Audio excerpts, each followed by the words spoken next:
Hello. Welcome. Hope tonight finds everyone well.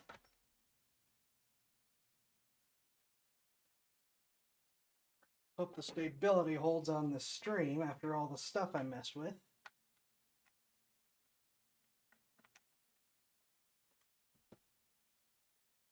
Must ask you all to please bear with me. There is a spider that in need of zapping that is not within zapping range, and I am currently working on if there is a way to deal with it.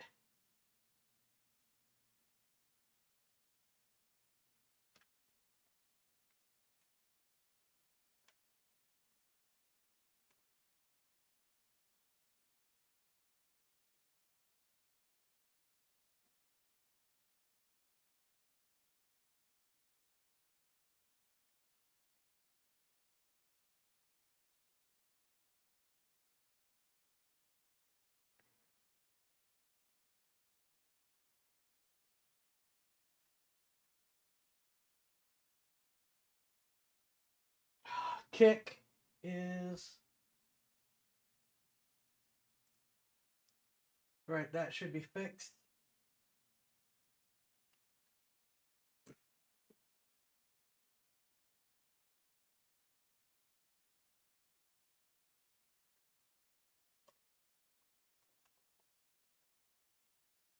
Yeah, I know what Kick's problem was immediately because I was messing with things, trying and failing to fix my connection problems that I have been having. It has been a bit of a pain.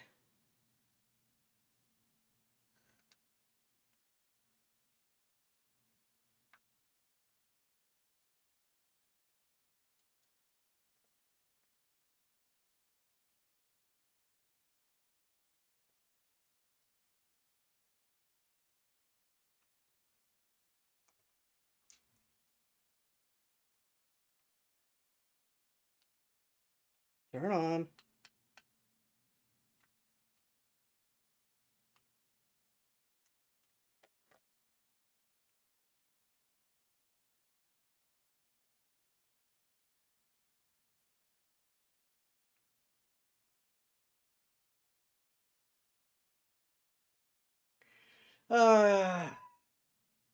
Gonna be one of those nights. Oh, now it's on. Sure.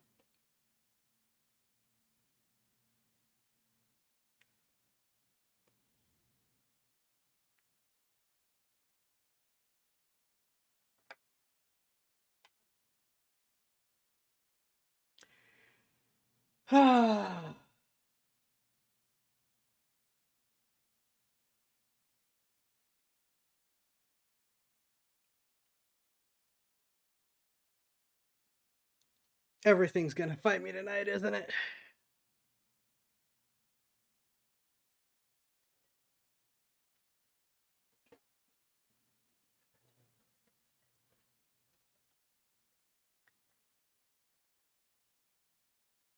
Of course, the moment that spider pops up, we're gonna be interrupted by zapping.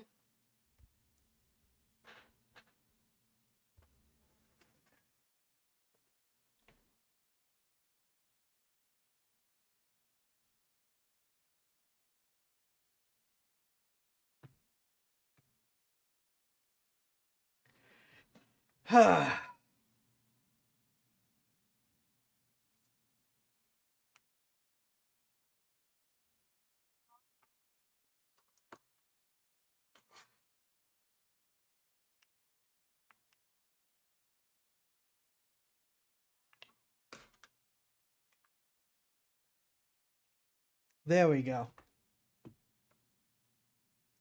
There we go. Well, with any luck, that will remain fixed. Cross your fingers.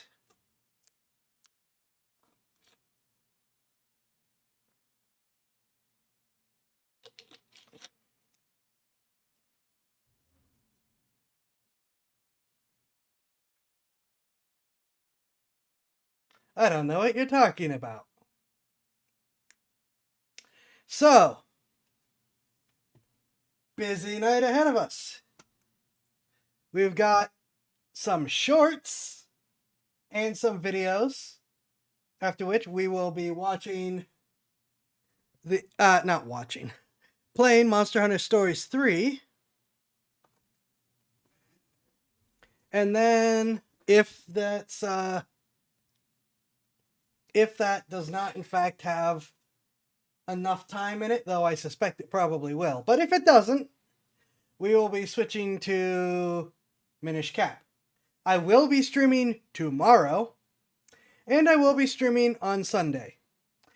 Afterwards, it will be a minimum of 2 weeks gone because, in spite everything going on with the airlines right now, my family insists that they must fly out. Goody.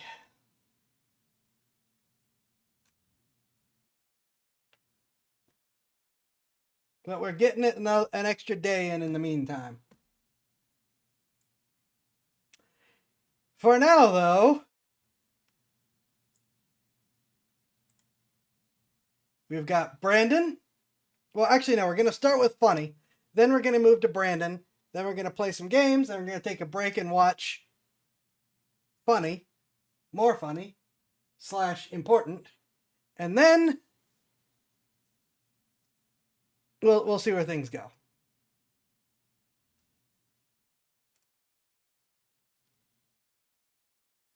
For now, though, I saw a couple shorts that actually look interesting, so I figured we'd just page through them quick and then we'd move on.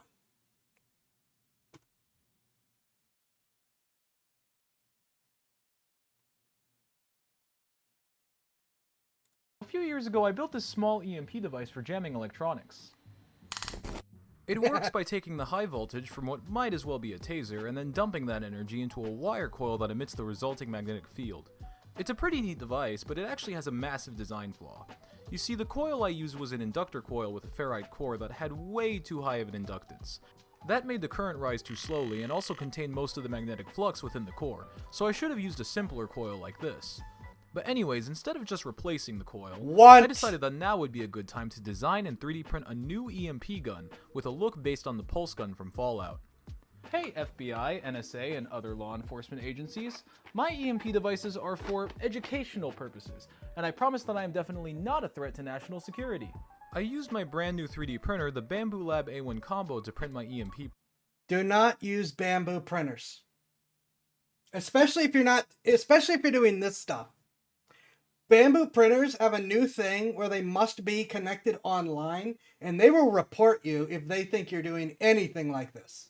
Even though this is perfectly legal, they will still call the police on you. Do not use any Bambu products. Parts. And I gotta say, the A1 along with the AMS Lite make for an excellent combo that I highly recommend. It's currently on sale right now, so now would be a great time to get yourself one.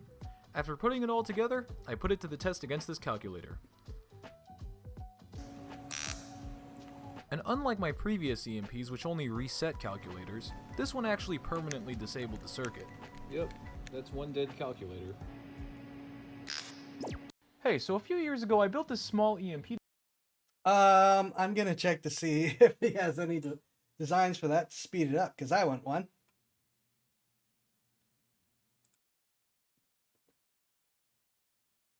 Always been legal in Iowa. They just upped the tannerite's always been legal in Iowa. They just upped the amount of tannerite that you're allowed to detonate at any given time, and now there's no limit on how much tannerite you can shoot. And I was like, sounds like a challenge, huh? That's awesome. But also, like, what was the limit before they made it unlimited? Tannerite is that stuff that you see people shoot that when a bullet hits it, it explodes. Just for context. 48 pounds was the limit. Like, that's fuck. How far away do you think you have to be in order to safely detonate that? Bro, that's like $3,000 worth of tannerite. And somebody's like, this is a government overreach. Why the fuck? Iowa's fucking awesome. Tannerite's. For the answer of how far away you need to be, pick a different state. Tannerite is sold in half-pound tubs. Most of the stuff that you see where it's like someone's doing something stupid and it almost kills them is going to be between half a pound and 2 pounds.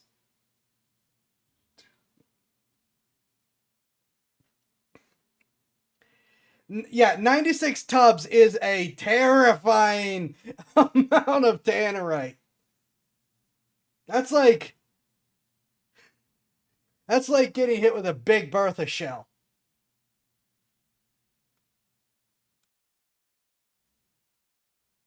Sent to you the 4-bore pistol. This is the only one in the entire world. It is an absolute monster. The round that this 4-bore pistol will be firing is a 1-inch lead ball that weighs 1,400 grains. Woo! Here we go.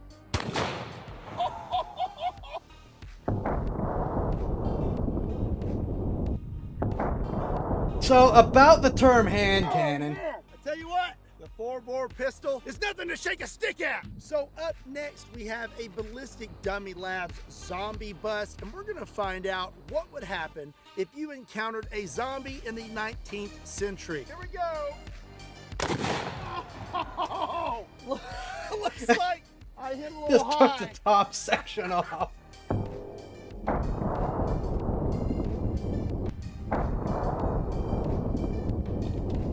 And that almost missed. Very nice. Yeah. We haven't really done a lot of full Scott videos because I mostly just sit there and watch. I figured, though, a short with that nonsense. Yeah, Scott comes back. Oh my gosh, that stuff is wild. I want one, though. I want one. Now, this came out and I was like, no, don't make me wait. But here we are. So, for those of you who didn't know, Brandon Herrera was running for Congress. He's up against a pretty big scumbag. Scumbag just pulled out of the race. Yeah, he usually uploads on Mondays, which is like, stop doing that! I struggle to stream as it is! But here we are. What's going on, guys? How was your week? Before we get too mired down in the details, I'm just going to cut right to the chase. Ladies and gentlemen, we got him. Embattled Congressman Tony Gonzalez is announcing that he will not seek re-election this November. So on March 3rd, the state of Texas held its primary election, where I took Tony Gonzalez to what was essentially a rematch. A rematch of the last election where he narrowly defeated me in a runoff by 400 votes. This time, though, we beat him.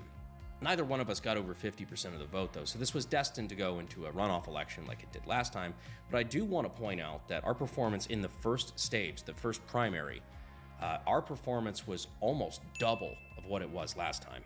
But again, none of that really matters if nobody achieves over 50%, because if nobody gets over 50, then the person that came in first and second place then go into a runoff election. Gonzalez was forced into a May runoff against Brandon Herrera. Or at least, that's what was going to happen. Because 2 days after the election, faced with mounting criticisms as well as having to face his first ever defeat in his political career, Tony posted this, declaring that he was dropping out of the race. We have late breaking news just into the KSAT newsroom. We have just learned that Congressman Tony Gonzalez will not seek re-election. He is dropping out of the runoff race. So, we did it, boys. Tony's career is coming to a close, and I am now the GOP nominee for Texas District 23. Now, there's probably a lot of missing context here, and of course, we still have the fight against the Democrats in November, so we can't get complacent now. But I did want to make this video for you, my audience, who has been here for me through thick and thin. So with that, let's do a quick recap. All the way back in 2023, at the Young Americans for Liberty convention, I announced that I was taking a major step, that I was throwing my hat into the ring to run against my congressman, Tony Gonzalez, to try to get him out of office. Now, my problems with Tony started when I learned that as a Republican, he was voting for Democrat-led gun control. But I quickly learned of his other votes, against securing the border, against the Constitution, and how many millions of dollars he was taking from special interests. Ultimately, I was worried that if I didn't get involved, my congressman would continue to vote and act this way with no consequences. So I looked at our Republican primary and I jumped into the ring, something I have some experience with. I had no political experience, no grassroots team, at least in the beginning. We had to earn every single vote across the district. And even back then, we did succeed in our goal of dragging Tony below 50%, which put me in a one-on-one race against him. Oh yeah, he boxed. He's a pretty good boxer, actually. He's done the whole thing. We may look that up, but not tonight. In this primary, they spent millions of dollars slandering me as a neo-Nazi. That's coming back. A veteran hater, literally anything they could do to defame my character, instead of doing the one thing that I wanted to do, which is talk about the issues. And despite being outspent something like 10-1 against one of the best funded, best entrenched Republican incumbents in the entire state of Texas, we only lost by a heartbreaking 407 votes. And as much as it sucks to lose... Just for the record, Democrat PACs were donating to Gonzalez in the runoff to keep Gonzalez in office. Just for some interesting context there. I was happy going back to my day job, running my businesses, making shitty videos for you all. I was living the dream. But because Tony continued to fail the district, because he continued to take that shady money, because he continued to refuse to take accountability, amongst a few other things that we'll get to here in a second, I decided to put my dream life aside momentarily again to run against him and to win once and for all. So last year at the Gun Owners of America Goals Convention, I announced that I was jumping back in for a rematch. I'm here to announce that I am running for Congress in District 23 to finish what I started. The comparison that I made that, aged like fine wine, was to Rocky 2. Because in Rocky 1, Rocky doesn't actually win against Apollo Creed. It was their rematch in Rocky 2 when the rough around the edges kid off the street finally beats the current champ. And since that day in August, we have been all over the district, talking to voters, doing debates, doing all the things that Tony Gonzalez failed to do. This is where you come in the picture. You guys were amazing through all this. Gonzalez made almost no appearances, and he completely disappeared tried to completely disappear after it came out about his affair with a staffer who died by being burned alive. He refused to debate anyone. He only took interviews where he got to pre-approve the questions. This starting to sound familiar? Excuse me. Yeah, it was a thing. You really were. You guys were incredibly supportive when I had to take a little bit of time off from time to time between videos to, handle campaign stuff. We did multiple giveaways for guns, for trips to range days, and basically you guys helped us fundraise and push through the millions of dollars that the big guns of the establishment threw at us. All while not taking money from the huge DC special interests, the big super PACs, none of that. It was just you and I. Myself personally, I think I threw just over $500,000 of my own money into this race, which, be honest with you, really painful to do. I did not just have that laying around, but I thought it was really important to show you that I was willing to put my money where my mouth is. After all, how can I ask you to help me if I'm not willing to make sacrifices of my own and pull my own weight? So while it was painful, it was enough. We won. But speaking of recovering from that, big thanks to PDS Debt for sponsoring this video. It's now clear more than ever that 2026 is a fresh start, but with the same system. The banks win and you pay. Fees and calls piling up monthly, unless you fight back. PDS Debt has already helped hundreds of thousands fight back and put money back in their own pocket where it belongs. Whether you're struggling with credit cards, personal loans, or medical bills, PDS Debt has solutions to get you out of debt. And there's no minimum credit score required. They're here to help you save money, pay off your debt faster, and put that money right where it belongs. They're A+ rated on the Better Business Bureau, and they have thousands of 5-star reviews. Why? Well, as I just said, PDS Debt has helped hundreds of thousands get out of debt. It's still a pretty new year, and it could be a new you, one that isn't in debt. So take 30 seconds and get your personalized debt analysis at pdsdebt.com/bh. That's pdsdebt.com/bh. pdsdebt.com/bh. Thank you to PDS for sponsoring the video. We'd also like to thank the Sonoran Desert Institute for continuing to sponsor the channel. If you've ever wanted to get your start in gunsmithing or weapons technology, consider giving them a look down using the links in the description and in the pinned comment, sdi.edu. We appreciate them for supporting the channel. Back to the video. So as of the Speaking of recouping costs and paying bills, I'm still not sponsored by anyone. Moving on. beginning of the year, things were already looking pretty good for us. The grassroots enthusiasm was there. I mean, every event that we were doing either had as many people as last time, or several of them had several times the amount of people. People were showing up, hearing our message, and were excited to figure out how they could get involved in helping make this district a better place. We were in a good position to take Tony head on. At the very least, it was going to another runoff, but we knew we were going to outperform the way we did last time. Even the polling that we had at the time had us up by a couple of points, which is a really big deal against an incumbent. But then, the bombshell dropped. After months of rumors and speculation, it had come to light that Tony Gonzalez was having an affair with a staffer, or more accurately, a regional director working for him. Former staffers had come forward with testimony saying that Tony Gonzalez, a married father of 6, had pressured a subordinate, a married subordinate, into a sexual relationship, one that led to the wrecking of her home and eventually to her suicide via self-immolation. Rumors that we had known since shortly after it happened, September 13th of last year, but all things that Tony Gonzalez ran from media about. Is there any response you have to that?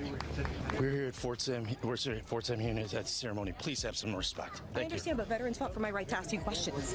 Hey, how are you doing? And then things Tony later.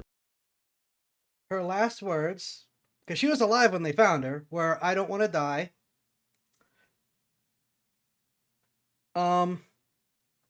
Just thought I'd put that out there.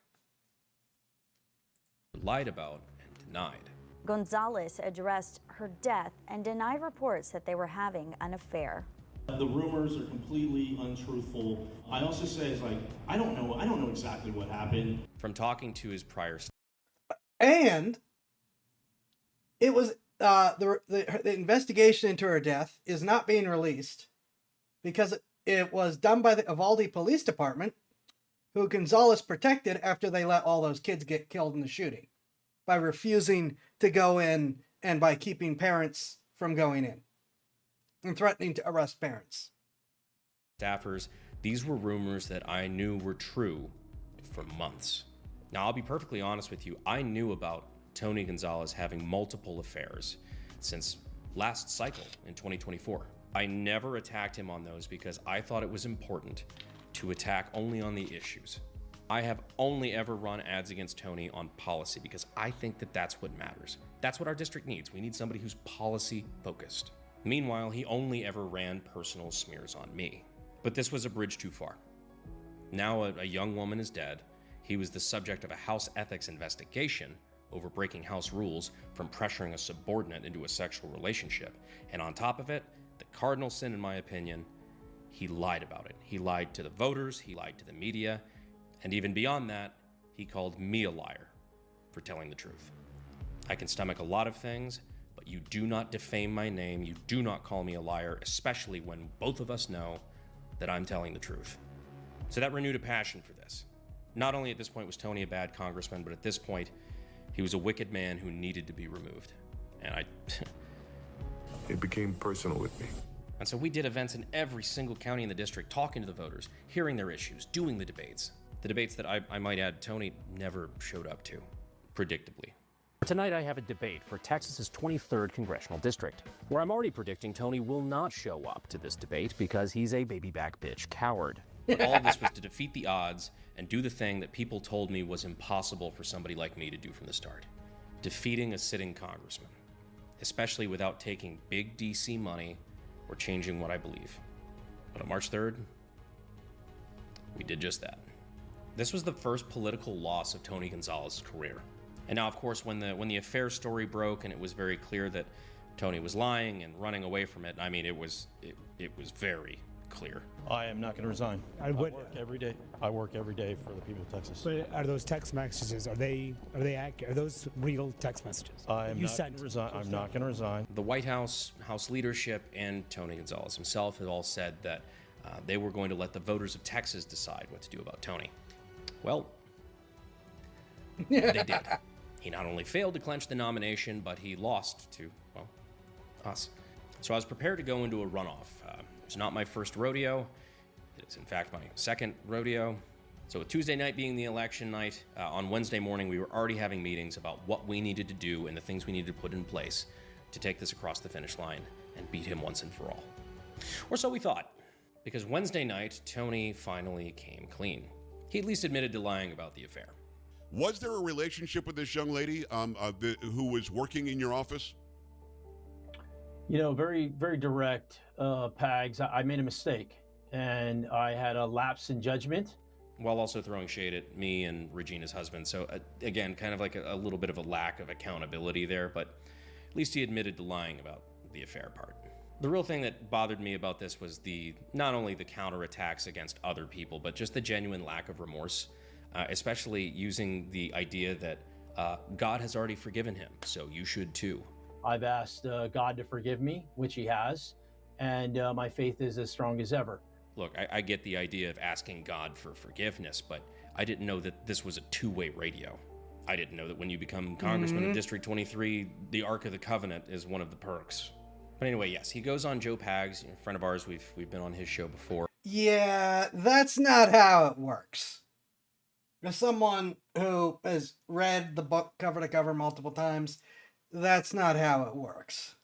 And essentially confesses that all of the things that he accused me and several others of lying about or contorting or what have you has actually been correct the entire time, and he's been trying to save his own ass. It did not work. He kind of rolled a 2 on that one.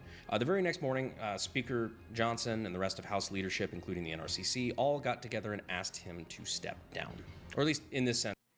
Bunch of cowards who continued to support him until he finally admitted it, and they saw that Brandon got more votes in the initial primary. Suspend his campaign. Stop seeking re-election. This is after about a week or so of several other congressmen and women asking him to withdraw as well. What do you say to Tony Gonzalez, who says he's not going to resign? I think he needs to go. That's the line. Harass an employee, a male, harassing a female employee, I just can't stomach it, dude. I got a wife and a daughter. It needs to go. And that very same night, only 2 days after election night, Tony Gonzalez announced he was withdrawing his candidacy from District 23. With this being a runoff between only me and Tony Gonzalez, that left yours truly as the GOP nominee for this district. And after a brief moment of celebration, followed by a slightly longer panic attack, I then narrowed in my focus on bringing the party back together here in District 23, and then taking the fight to the Democrats in November, and ultimately doing the job that I came here to do, which is be the best congressman I possibly can for the district that I live in. It's an immense responsibility, one that should be taken seriously. And I accept. Now, that doesn't mean we can't still have some fun in the meantime when I'm not doing my other job, but it is one that should be taken seriously, and I hope you guys accept that as well. So if you think that me winning the nomination or going into Congress eventually would mean the end of this right here, I wouldn't count on it. But again, we can't get complacent, and we do need to redouble our efforts and refocus. Yeah, the FAMAS would to the be fight nice. coming up in November, where I will be taking on my Democratic challenger in the general election. It's a very conservative district. I do have that in my favor, but it's going to be a tumultuous midterm. So, I've got a philosophy: always fight like you're behind. The job isn't done, but from day one, we've wanted to take out and just unseat an anti-gun rhino, somebody who voted against the interest of the district, of his people, somebody who was out for himself, and he let us suffer for it. And now, no matter what happens going forward, we will always be able to say that we were successful in that, and that we are the reason Tony Gonzalez is out of a job. We can't let off the gas, we can't let off the pressure now, but we can say that that's kind of cool. But if you'd like to help us out and help take the fight to the Democratic challenger in November, you can go to the links in the description and in the pinned comment, BrandonHerreraForCongress.com. Any donation now will immediately be added to the next giveaway that we do. $5 per entry, so $5 is one, $10 is two, $100 is 20.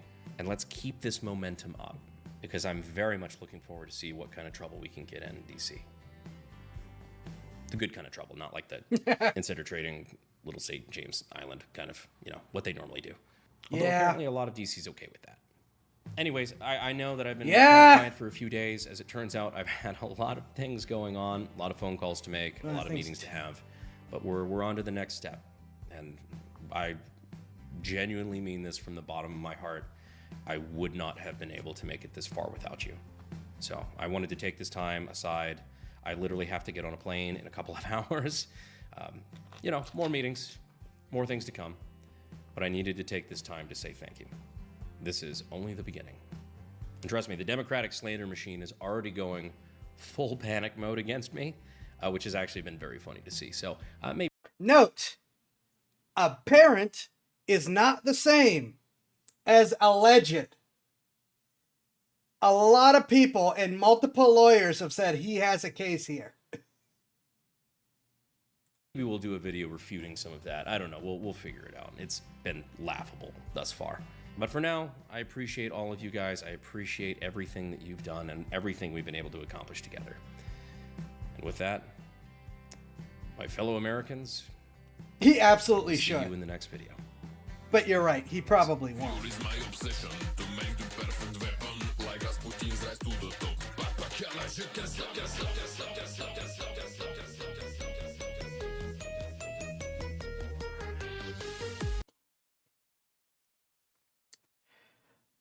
This has me thinking about something. We'd only be able to do it on a select couple of platforms. Let me see. I have to roll out passes, which I haven't used in forever.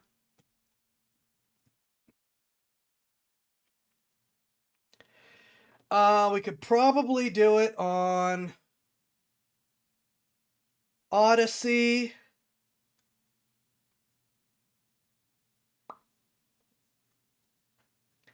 Passes. Maybe Beam, maybe D Live. Maybe.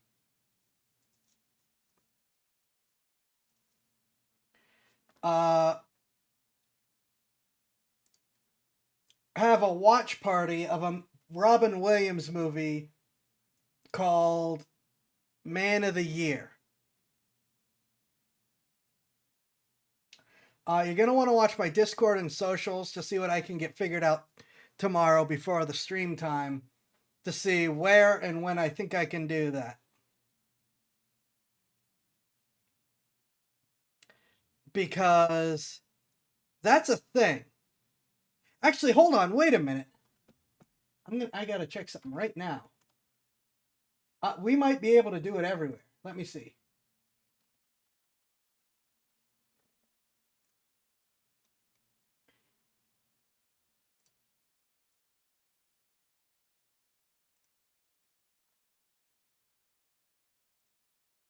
It's on Prime. We might actually be able to do it on Twitch. Hold on.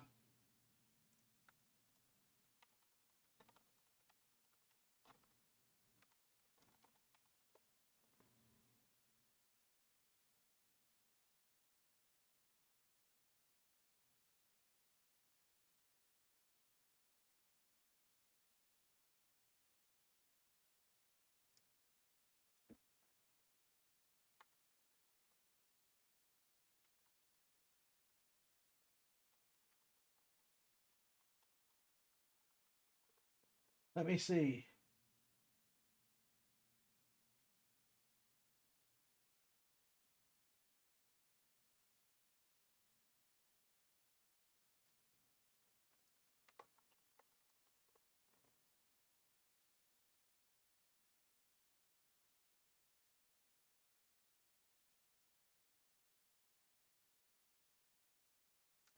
It's on Prime right now, and it says that movies and TV shows included with Prime Video may be streamed to Twitch.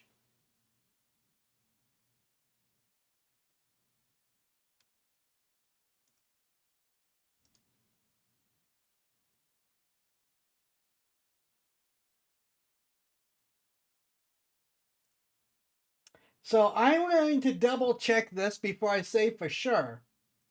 But we may be able to just do this. Well, okay, can be streamed to Twitch. YouTube probably still won't be okay with it. But we'll see how things go. That seems like I don't do this stuff, but it seems really appropriate to what's going on right now to watch this one.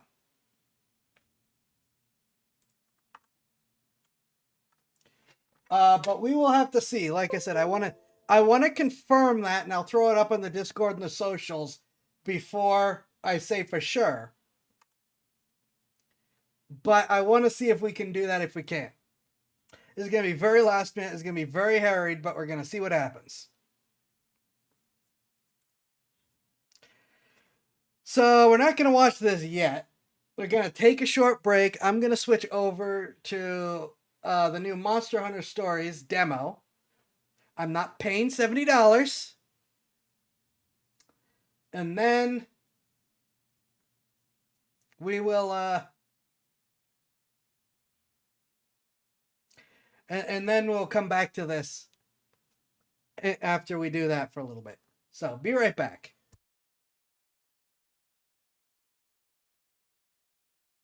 Actually, is there a reason? Oh, yeah, there is.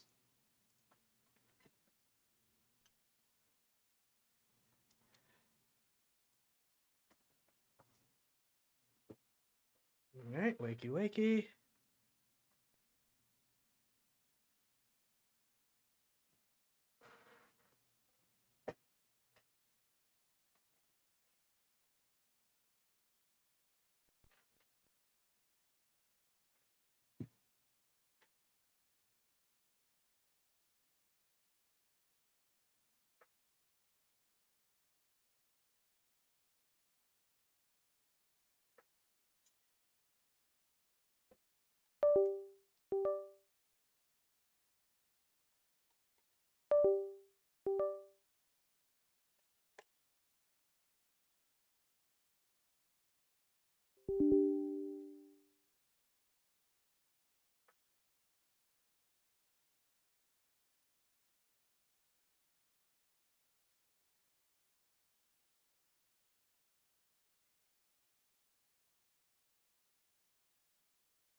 Pulled out the controller, but this may be a keyboard and mouse game.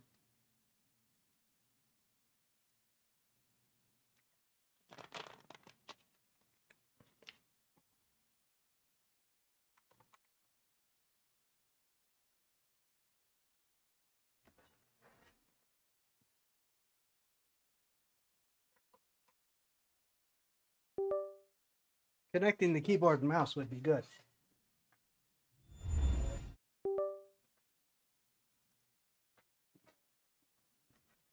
Now, Twitch is still off in their own thing, so we're just doing intro stuff, but we're here.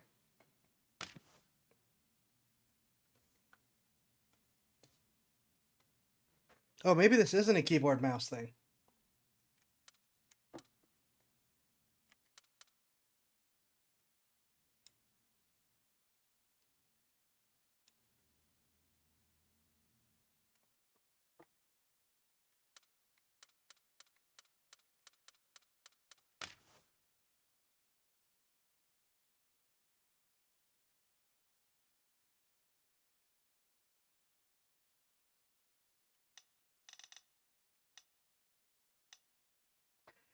Just say it says no difference in light and dark density in the pattern. Oh, you want it to be black? Well, I'm on this crappy screen, so I'm still going to nudge it up some.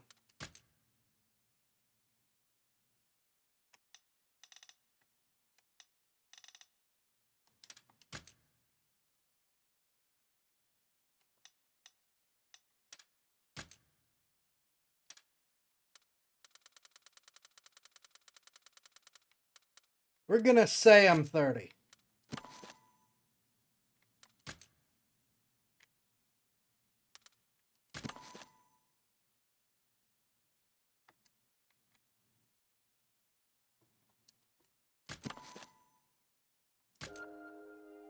This is a demo. Why do I gotta do all this? Oh, Twitch is back.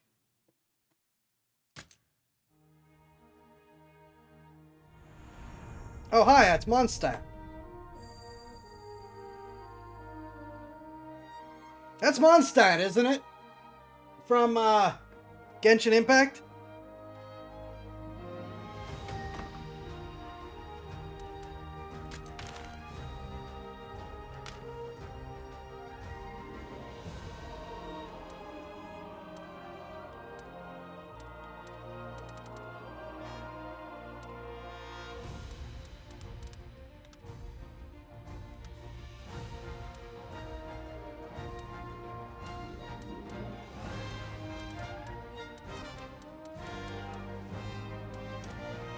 Stop it!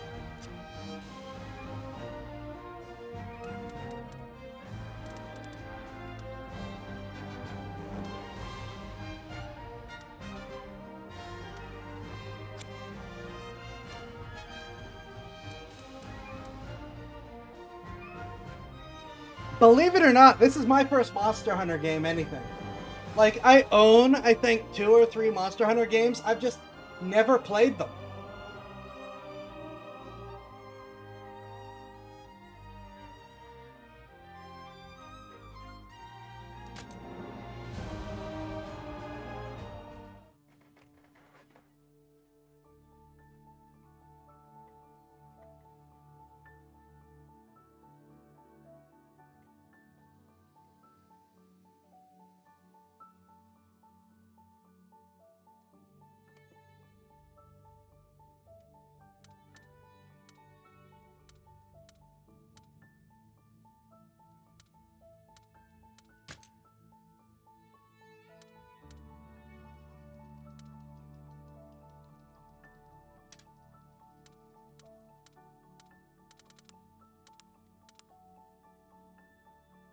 Is there a custom option?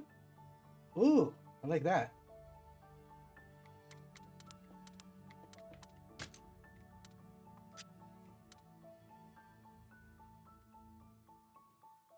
Okay. Oh, hold on. There's a custom option. Ah! If it'll work.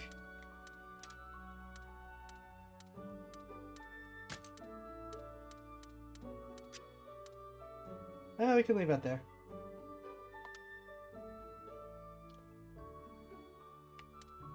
Okay. Much happier now.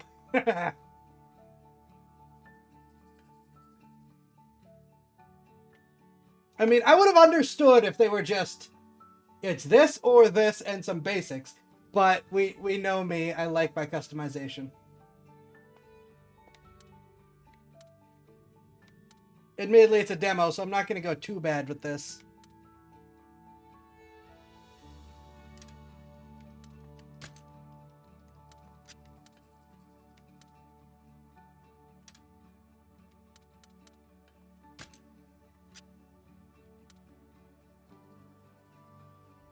Slit? No? Well, that's different. We'll deal with that. Oh, now we get to do that. Bangs! Yes.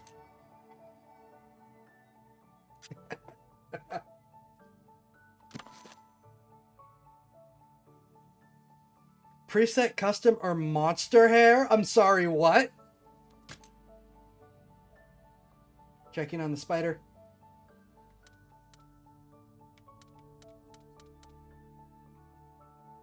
Of course it's locked for the demo. Oh, yeah, it is just for the demo. You don't even have to unlock it for the whole thing. We're just playing the demo. Minish Cap is still on the list.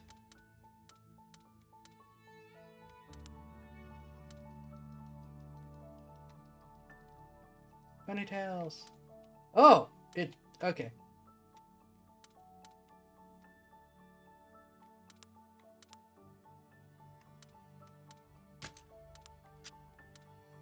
So ponytail is nice. Bigger ponytail is better. Oh! We've got variations on ponytail.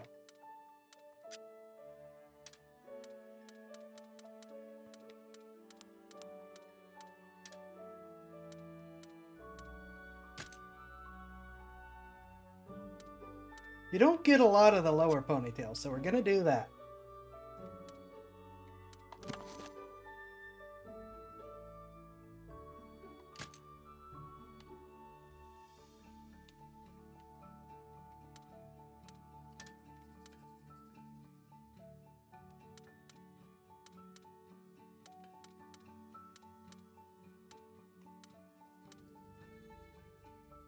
Okay.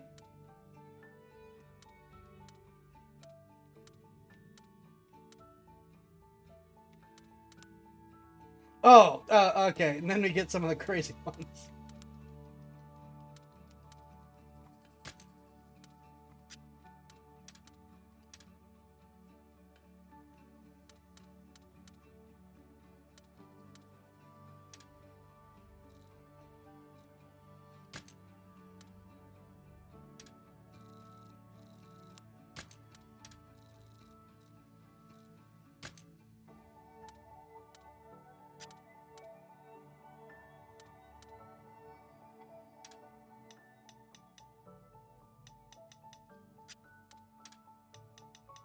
I don't think that's changing anything.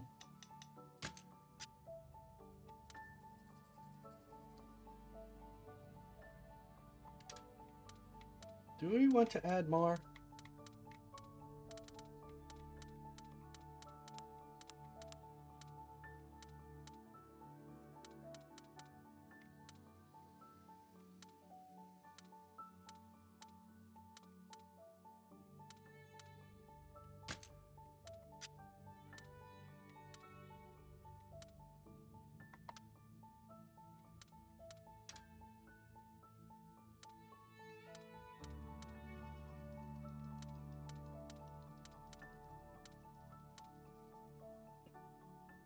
Want to play as Tuxedo Mask?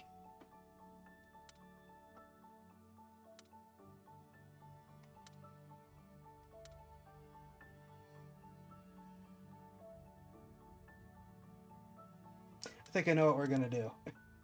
Oh, we could also just make up to very unhappy. That's more important.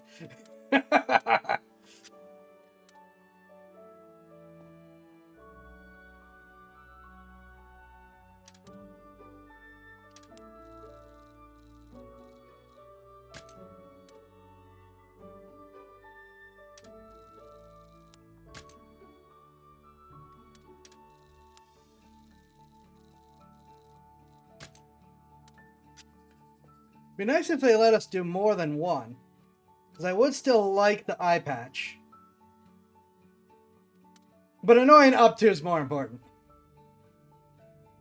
Also, I like non-human ears, so.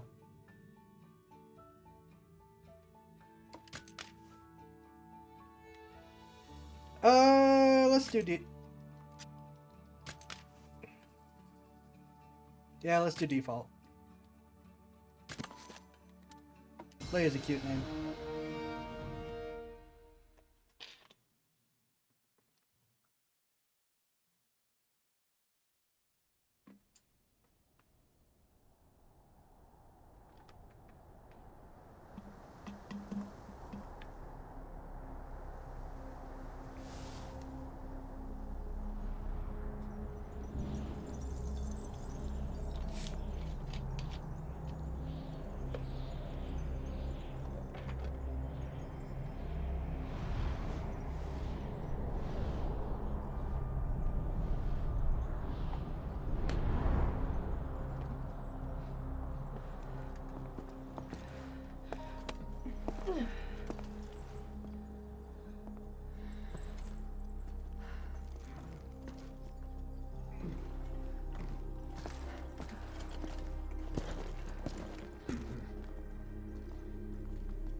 Well, that's mildly concerning.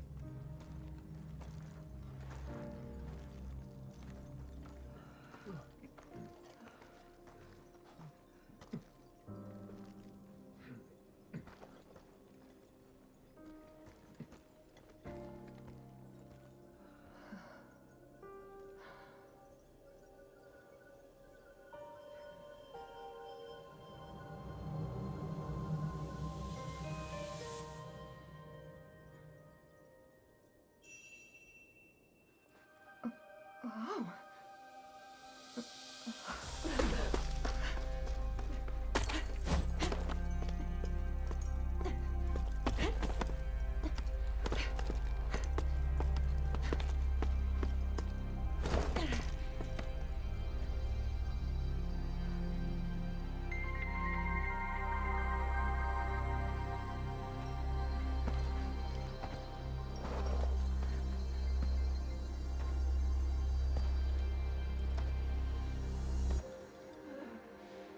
Wait, stay back!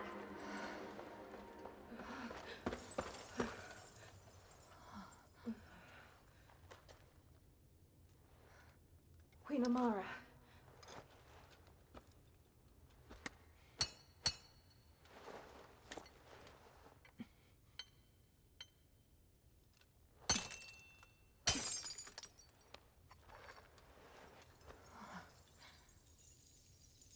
True, yay for not immediately killing you, but now we're hitting it with a chisel.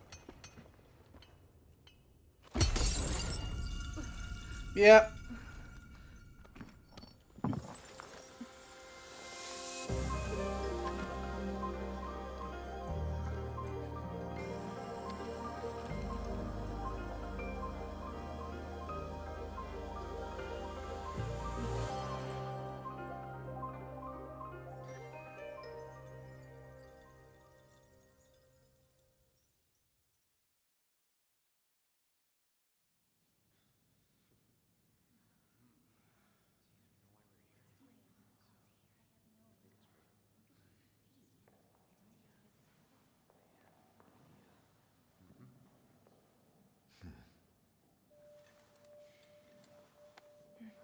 So I came out of that egg, right?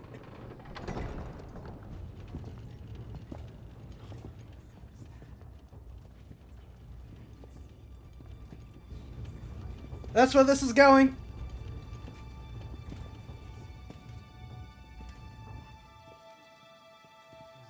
No? Is this not a time skip? It is not a time skip. I am already alive. I am not from the egg. Could that egg be? Have you seen one before? Look at that. Incredible. Could it be? Let us commence.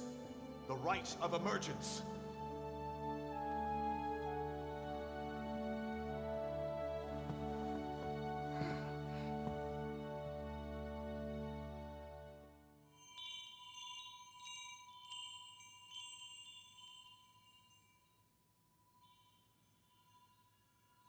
I know nothing about Monster Hunter lore, so this is going to get interesting. I can hear them. Two sounds. Overlapping each other.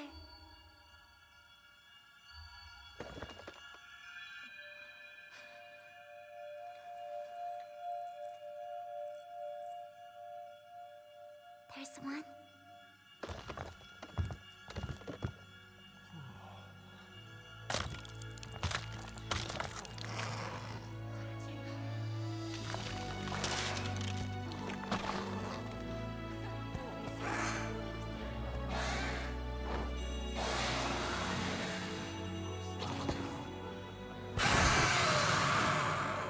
That's a Rathalos, plain as day.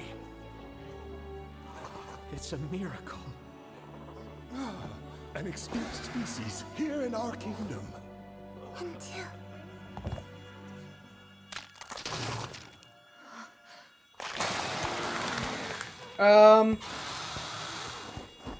Are eggs supposed to? Well, no, I guess they can.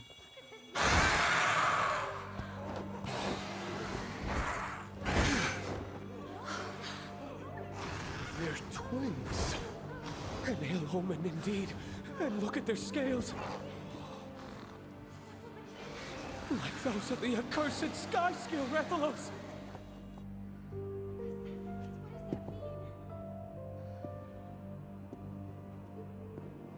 Twin monsters are a portent of disaster. Should you wish to oppose this omen, ancient custom dictates that only one may live.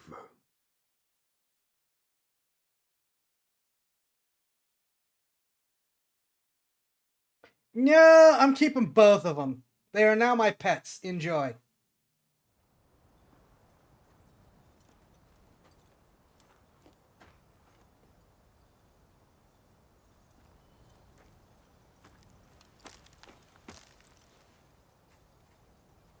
I like the implication that like some serious transformation and fighting happened between kid version and now.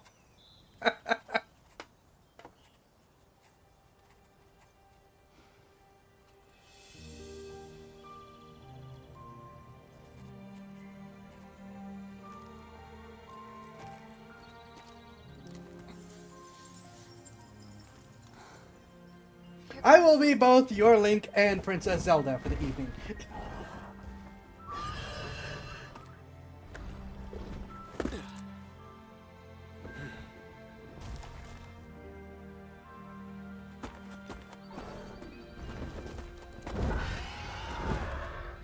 Hate to ruin your fun, but you better get back.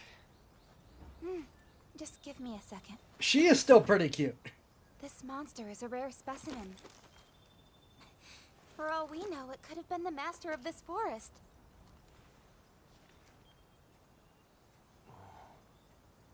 Looks pretty cooped up, all stuck like that. Some people say egg quartz is a gift from the very distant past. A gift? The light of their lives may have gone out, but they have much to tell us about the world they lived in. Observing egg quartz lets us learn about monsters that have gone extinct. In my book, we couldn't have asked the past for anything better. I suppose you're right. Also has some Sheikah and Gerudo in this design. Unlike all of the Zelda. How do you get stuck in there? What really Or all of the Hyrule. Not very nice. Putting us to work solving this big confusing mystery of theirs. I guess not, but that's what we rangers are here for. Thank you. Come on, let's head back. The rookie's inaugural expedition is today, right? Yeah, but not until the afternoon. Oh no, she is Zelda. This is bad. I have important business to do. Important business? The royal kind. That really is bad. We need to get back fast.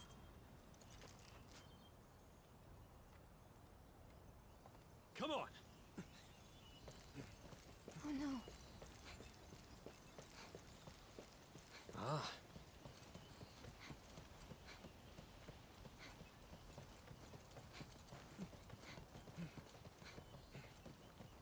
Please, could you continuously run? Hold on.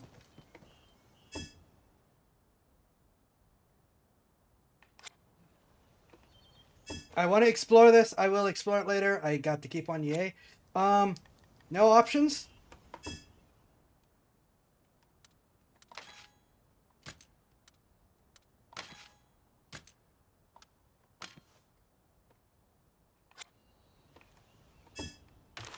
Here we go.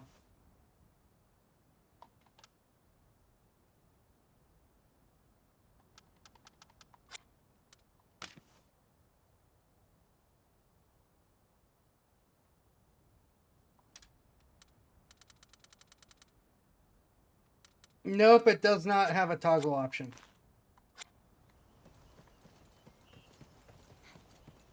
Critter! Mine. No? I can't steal these? Just vacuum up the entire critter population.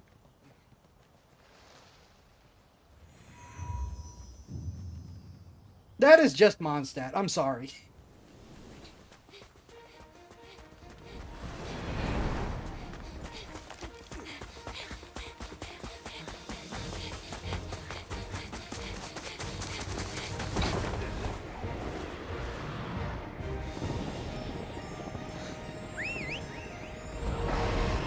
Alright. Skyward Sword time. Only much cooler. And I would imagine with much less frustrating controls. Much less frustrating controls.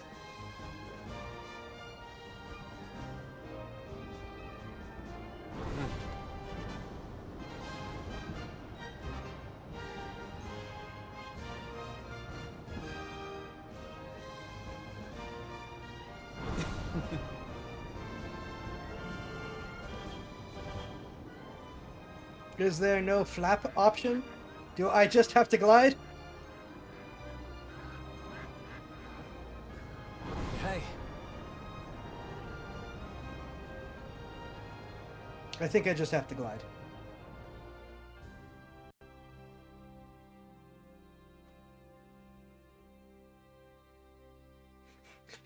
Getting to use a big wyvern as a glider.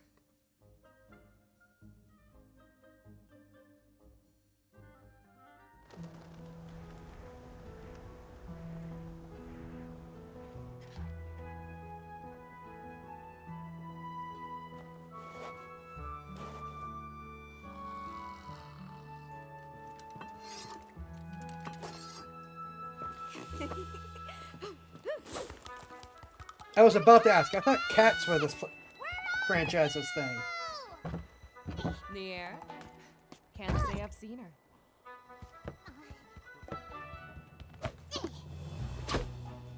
That's princess to you!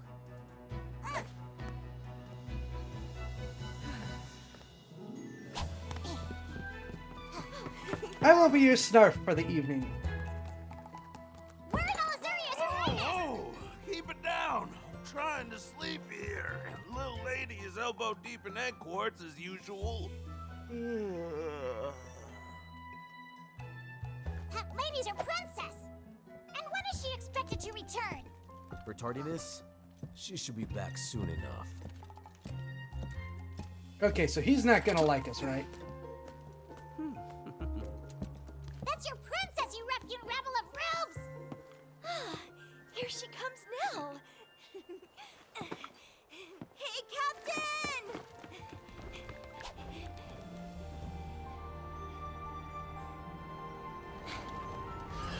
Better hurry. Right. Oh, are they not supposed to be able to talk?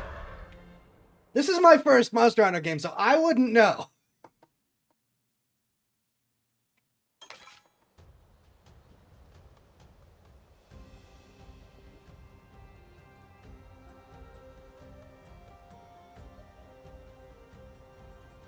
I have no idea. Okay. Trial version maximum limit to the following features differs from the retail version. Level, capacity, and trade points. That's fair. They generally can talk? Okay. Following actions are available at caravan stands. Travel, save progress, fast travel, change the time of day.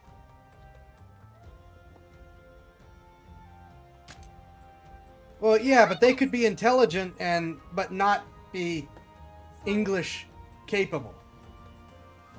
Sorry about that, really. That's okay. That's the caravan.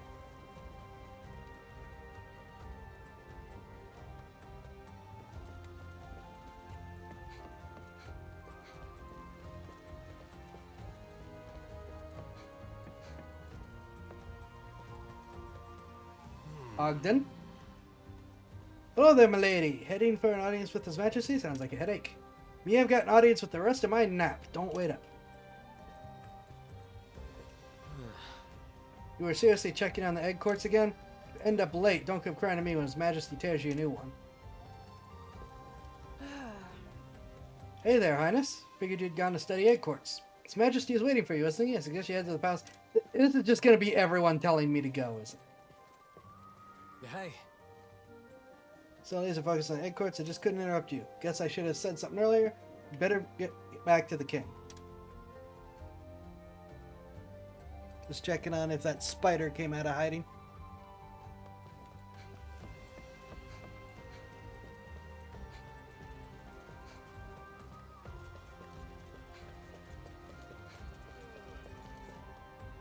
Your Highness. Stand at royalty. I don't believe everyone's trying to get... Well, I am royalty, though, aren't I? Welcome back, Your Highness. His Majesty awaits your return. Please proceed to the throne room at once. Alright, we're just going to have a quick look at his armor here.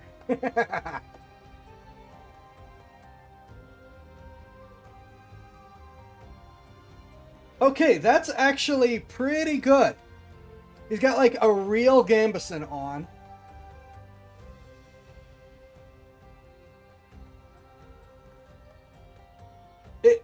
It's interesting to have like to see games accurately portray the all or nothing approach to armor. A lot don't, even though it is historically accurate, where it's like you're going to have sections of your body that are the best armored you're going to get, and then you're going to get sections of your body that are just the gambeson.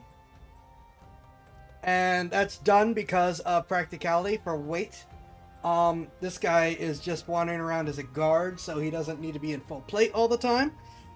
And sometimes it's just like, even with the fact that armor is more maneuverable than people think, it's not as maneuverable as the person wants.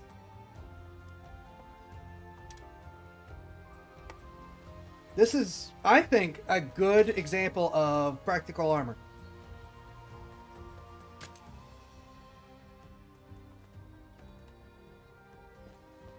See if we can get a better look. Yeah. Also, if other people can ride monsters, they're not necessarily like, well, and they are flying, the extra flexibility may be really, really important.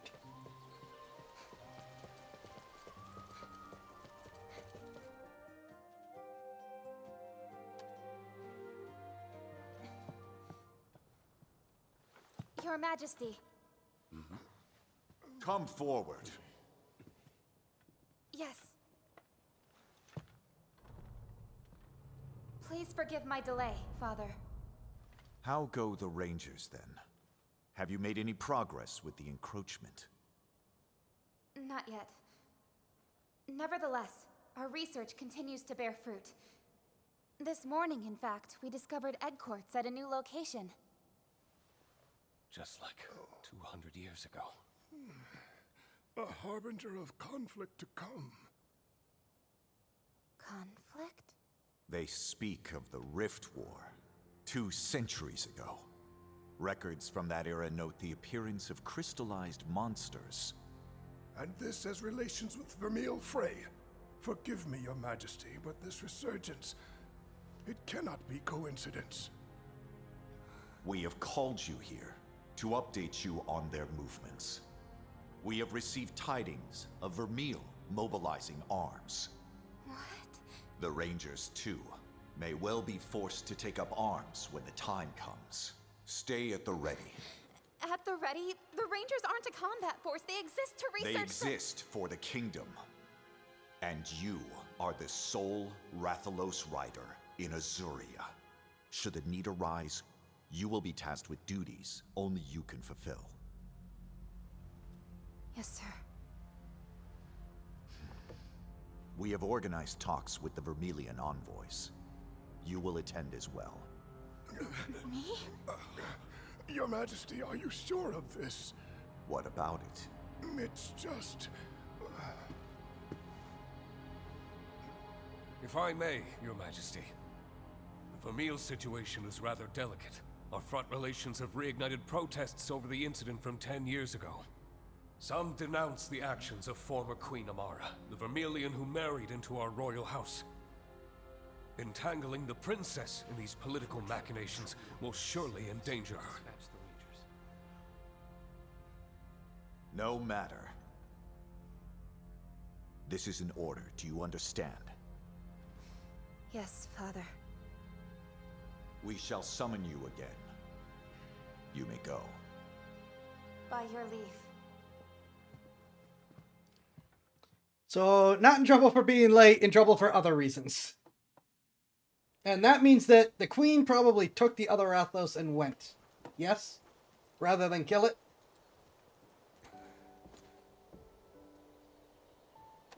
Why the long face? Your meeting go that badly? It sounds like we're on the brink of war with Vermeil. Oh. Well, that would explain why that aristocracy's been so on edge lately. I've been ordered to join the Vermilion peace talks. But what good can I do? The king clearly has high expectations of you. It's a good opportunity. You should go. Easy for you to say. Come on, you must have heard what people say about me behind my back. Daughter of the Turncoat Queen. That's what they call me. I hear it everywhere I go. Oh. No, I'm not gonna go there. The only talk I hear of Lady Amara is as the founder of the Rangers and an intrepid protector of monsters. We, me and the Rangers, have nothing but respect for her. Look, what I'm trying to say is, we've all got your back, so stand tall. We know you can do this.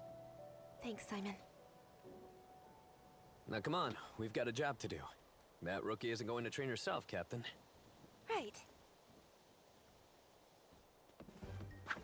Your Highness, have you attended to your duties? I have. This is such an honor, Captain. Getting to train under you is nothing short of a dream come true. We haven't had a chance to talk yet, have we? Good to have you on board. I hear you're an excellent rider for your age. You're straight Roaring Romance author for the day. Heck, it ain't nothing special. Riding's just a part of life is all. But forget about me, Captain. You're the amazing one. You're the one and only Rathalos rider in all of Azuria. Maybe the world. Well, Wherever you go, I'll follow. Poison swamps, Gypceros nests, you name it, I'm there. Just take me under your wing. This thing is gonna regret For the that. princess, thank you.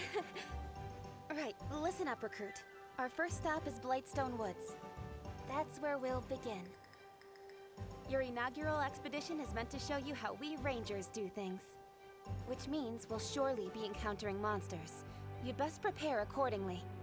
You got it. Aye, aye, Captain.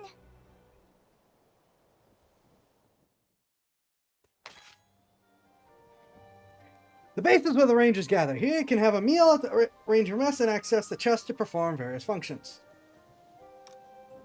Following actions can be performed at the chest. Change appearance, change armor color, change layered armor and color. Change companion outfits, view the gallery. Okay.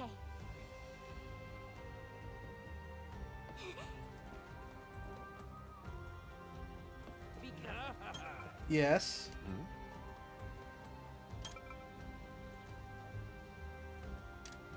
Okay.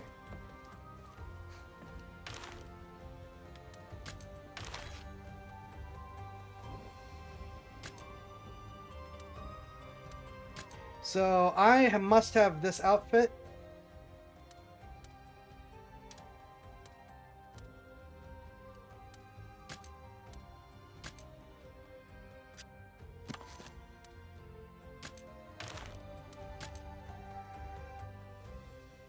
Oh, duh, I'm in a demo.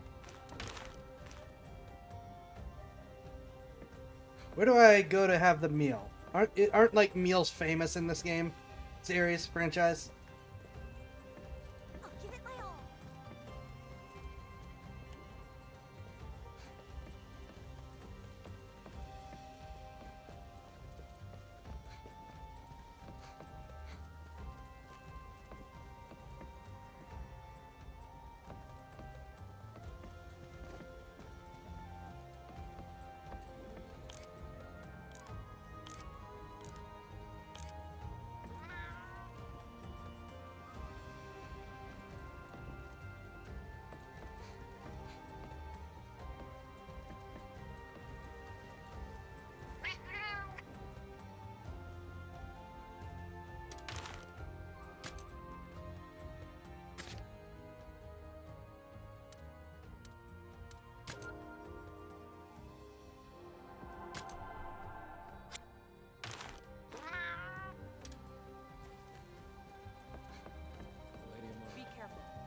I have no idea how to do one of these meals, so I think we just gotta... Hey.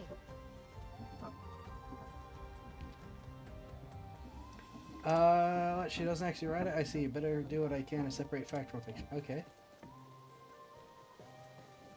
I'm ready.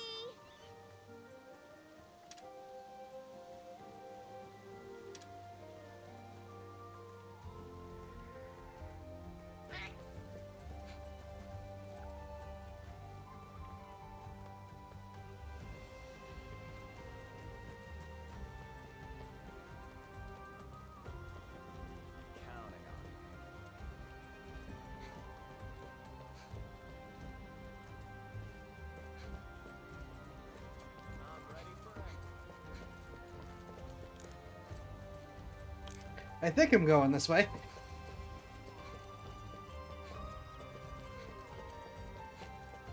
There's an exclamation mark this way. I think that's where I'm going, right? Okay. No?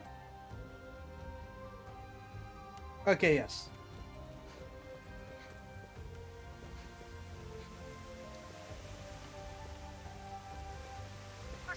Greetings.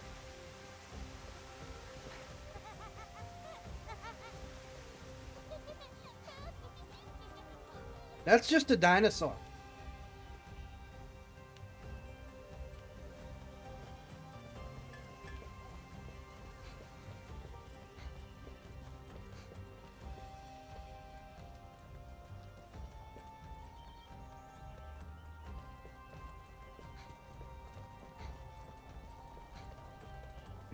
Meowdy. Oh my gosh. We're getting... Oh boy.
Okay.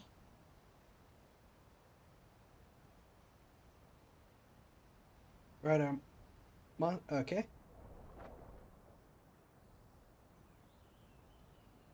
Yes. Roger, but no, Captain. I figured my inaugural expedition was going to be the Blightstone Woods.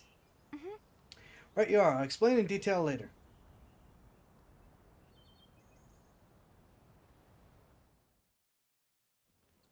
Well, Starting off with skill, every ranger must learn. Monster, you ready? Or calling.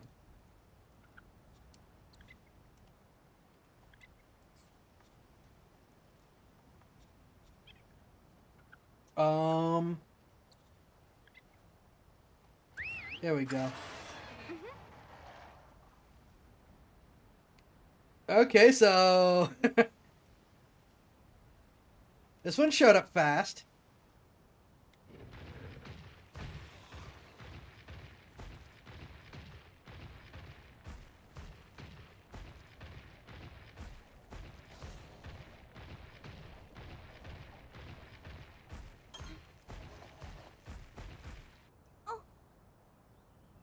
It's a Velociprey. Okay. Wow. Velociprey around here have been wreaking havoc on the Aptonoth ecosystem. As rangers, we can't let this stand. We'll slay the Velociprey. Think of it as a chance to test your skills. Being in contact with a monster will trigger a battle. Running into one from behind will guarantee a preemptive strike, but if a monster hits you from behind, it will suffer a surprise attack. Caution icon will appear over strong monsters. The icon can be one of two colors depending on the difference between your levels. Yellow icon monster's level is slightly higher than yours. Red icon monster's level is higher than yours. Hey.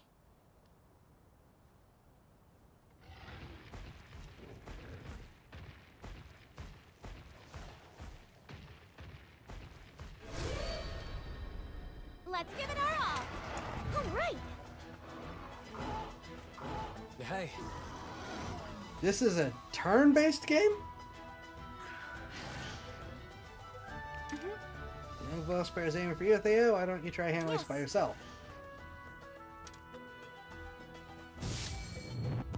Careful. When you and your opponent are targeting each other directly, you'll enter a head-to-head. For the 3 attack types, power beats technical, technical beats speed, and speed beats power. Keep that in mind. I will be your weapon triangle for the evening.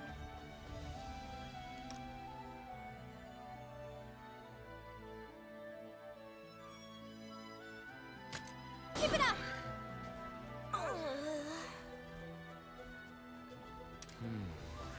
Speed attack 2 is such a clash enemy and draw. Keep an eye out. Shows you who the monster is going to target next. See him on the target this time.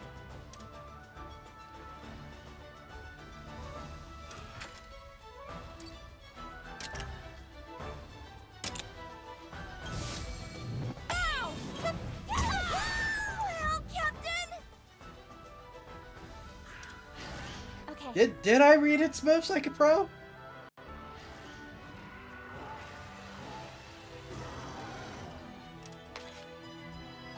You and your monster went head-to-head while targeting the same opponent, result in a double attack. However, double attacks will not occur.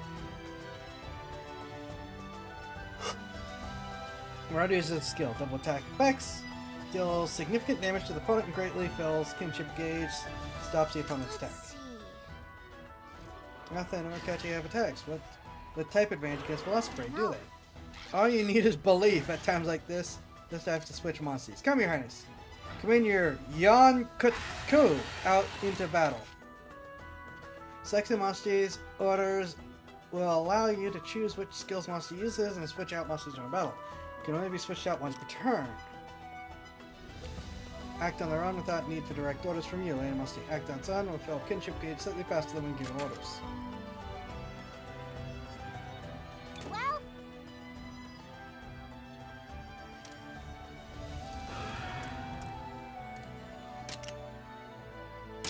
Let's go! Yes! So let's compare Velocipede. Try a double attack against Velocipede. okay. What you need to do, words! There, you know what you need to execute double attack now, yes?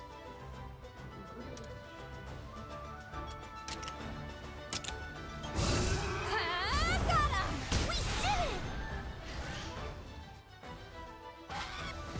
did it! Nice one! Sid's fine and just flips itself over. Yeah, here's damage, avoid enemy attacks. And a booster kinship.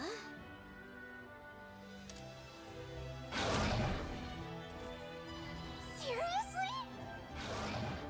Seriously?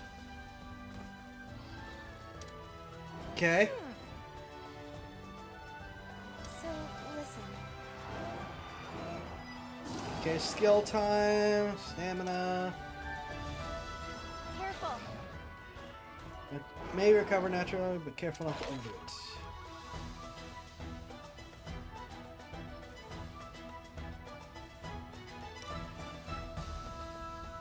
Okay. Your Highness! Yes! I didn't push anything! Hey.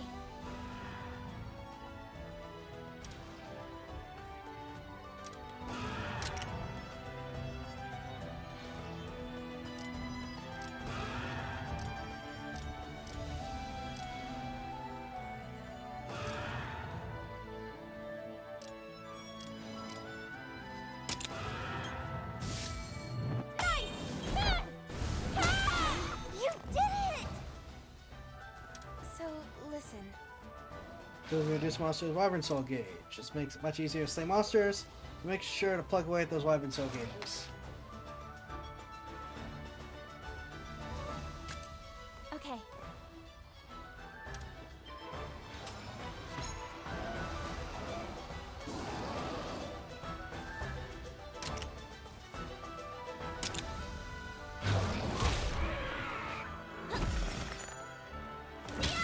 This will do it!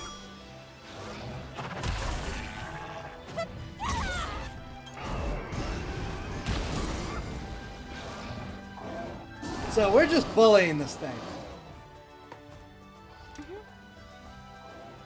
Change up the attack patterns when enraged. Attack tendencies also change depending on the monster's form. 1 second. Ah!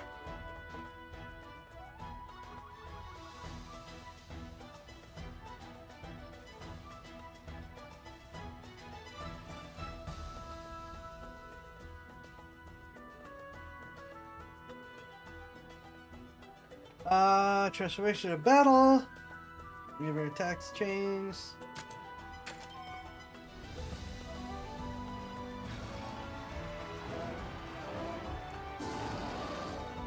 One sec. Ah, my eyes. Why?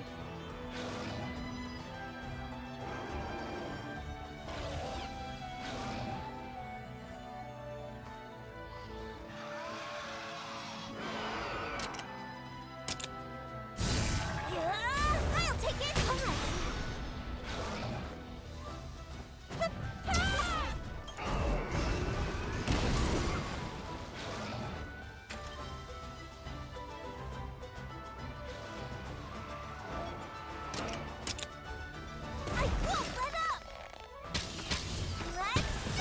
We're going to be able to see right now, so I'm hoping that this works. Nice one! Yeah, it worked. All right. Go up. Finish it! I can't do the voice. All together now!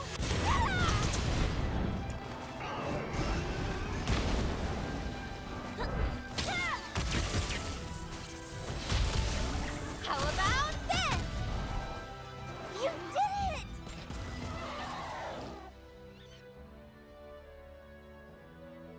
Yeah, so we really just bullied this thing. So, listen. We deal tons of damage, don't miss chance to unleash one when we can. Alone monsters topple, choose not to, remain toppled. Yeah! We did it! Good work. Got Yes. basics combat. That should work. Wins of monster material can be earned by winning battles, creates rider monster levels, can be used at the smithy. Heart rate 0, you lose the battle. You can then restart from nearby caravan stand or other location. Certain battles will give you an option to retry if you are defeated. Battle is finished, HP hearts will be fully recovered, while no stats will be cured and stamina or return its base value. You did it!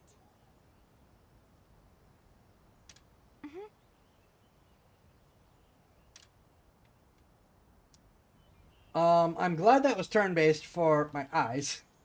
Deciding to fail at that point. Though I do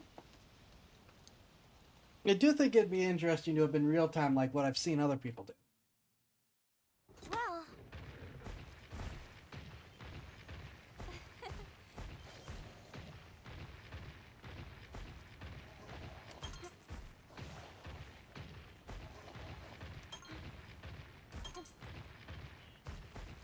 Okay.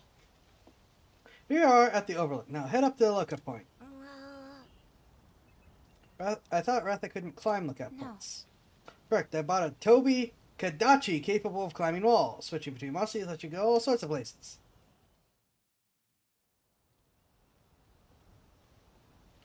Question. Shouldn't there be like a small army of critters behind me? Yes. If this is what we're doing. Okay.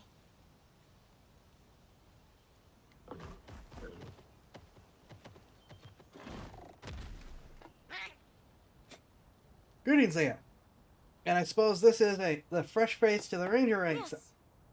Nice to meet you. Nice to see you. The newest Ranger recruit. Who exactly is this kitty, Captain?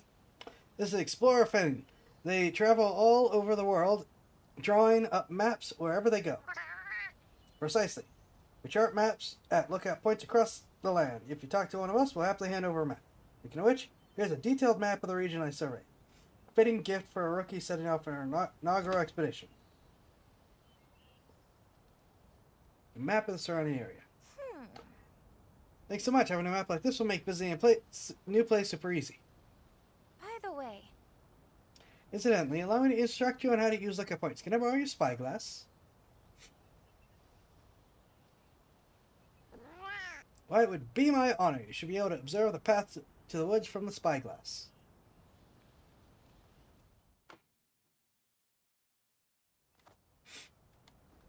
Use Farseer spyglass.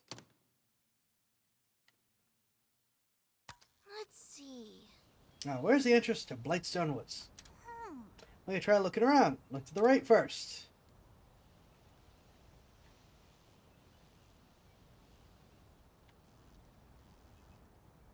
Oh. Something I want to check out. Should look at the icon. Yes, because there's an icon that they can see in real life. Blightstone Woods is on the other side of that path. You did it! Just more crystallized further we go, which means we should be able to take that road to Blightstone Woods. You're out in no time at all. Now we know which way to go. Hey! Lookout points can be used to discover all sorts of places. You're to look for points of interest when you have time. Also, place markers so you don't forget a location.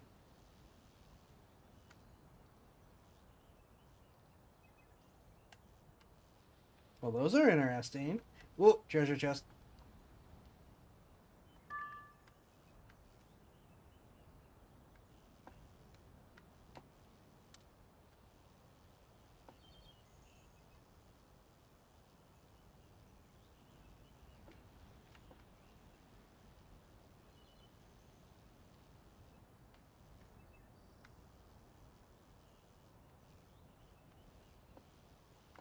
Little sad at the lack of the heavy clanking that you get when you're doing this in Majora's Mask with the telescope.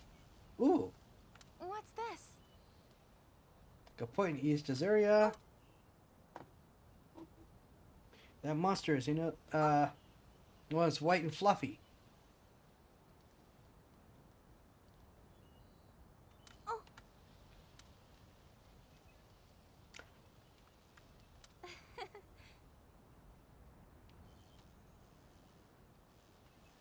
I kind of want to go in the other direction. Lookout point lake area. Hold on! Flying flag, Malifaux's wings. That's a flag? Hold on! Hold on!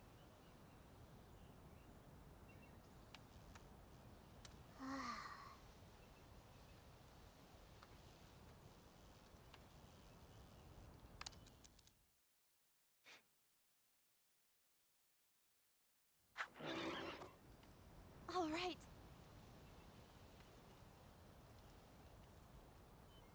Okay, so this thing can fly too, huh? No, we'll follow the story. Ooh. Collectibles!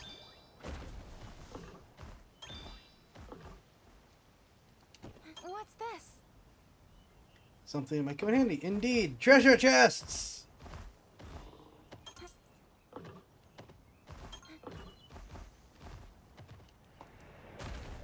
Hit Y.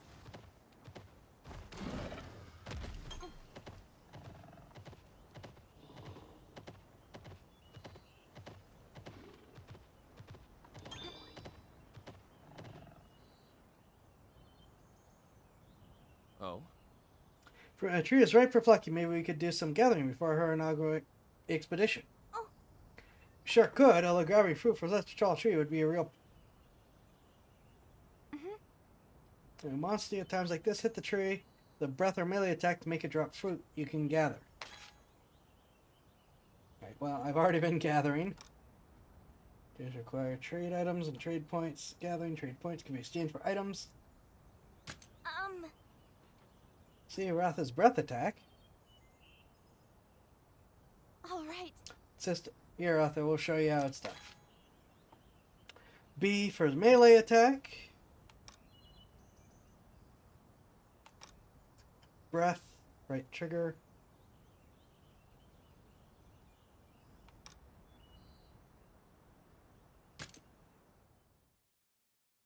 Well, There we go.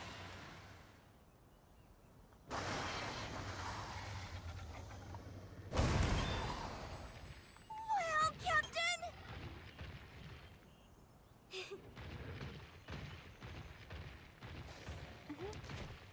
Oh, no, wrong button.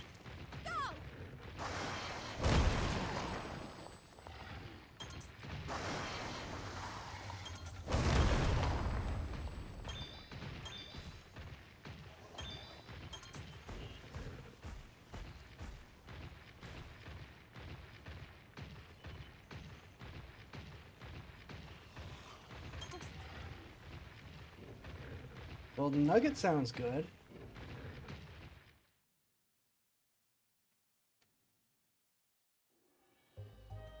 Right, we're here. Let's get your inaugural expedition underway. Aye, Captain. Ready for action. That's the spirit. Now, as for the work at hand, we're going to explore the forest and have you look for monster eggs. You got it. But that's all we're doing? Looking for eggs? Exactly. It may not sound glamorous, but egg hunting's one of our essential tasks. This is how we find the monsties who become our partners after Oh. all. But that's not all. Holy There's crap, another reason I egg never hunting's noticed so that. important to we rangers. And, what reason is that? It's simple. Counterintuitive though it may seem, egg hunts are a way for us to protect endangered monster species. When we find an endangered species egg, we take it and hatch it. Then, we can return it to the wild, bolstering their population. That really does set you all apart from your average riders. What a great thing to do! By the way, do you know why more and more monsters are on the brink of extinction? Environmental changes brought on by the encroachment, maybe? Right on the money. You really do live up to your reputation. I'm still learning. That's all the more impressive. But we think there may be another factor at play. In addition to the crystal encroachment, that is. Are you familiar with feral monsters? Feral monsters. It's not just all monsters. Oh, yeah. They're sort of like regular monsters, but super strong and aggressive, right? Apparently not. From what I heard, no one's ever encountered one of those beasts and lived to tell the tale. Huh? Hold on a moment. That can't be right. Huh? What do you mean it can't be right? If no one survived, how would the rest of us even know how strong they are? Whoa! I never thought about that! You're sharp, little guy! Well, you've got the super strong part right at least. Their might defies the very laws of nature. Now imagine what that power does to an ecosystem. I'll tell you more about feral monsters down the line. I am all ears! We should probably get going. You can give her the lesson on the move. Aye!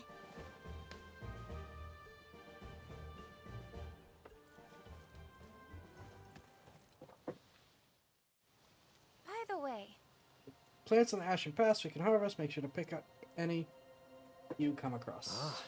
Combine is essential preparation for any monster encounter. You can make a potion by combining herb with a blue mushroom. Watch out for those green mushrooms, though. Those do weird things.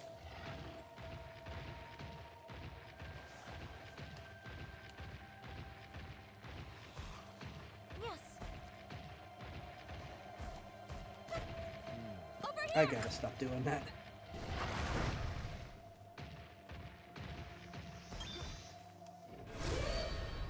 we can handle it together. Let's go! Got this! I could not read that name to save my life.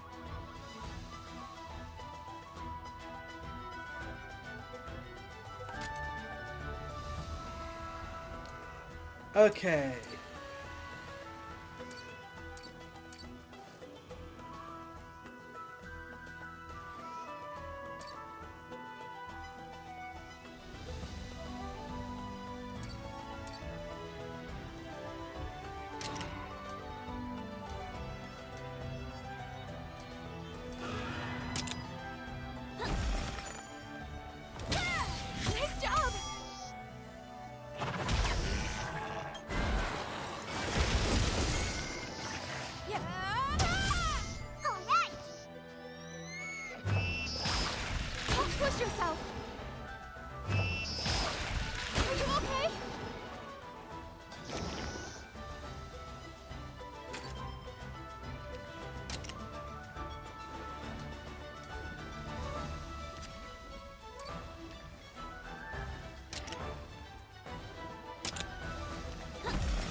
That's A. What the heck was S rank?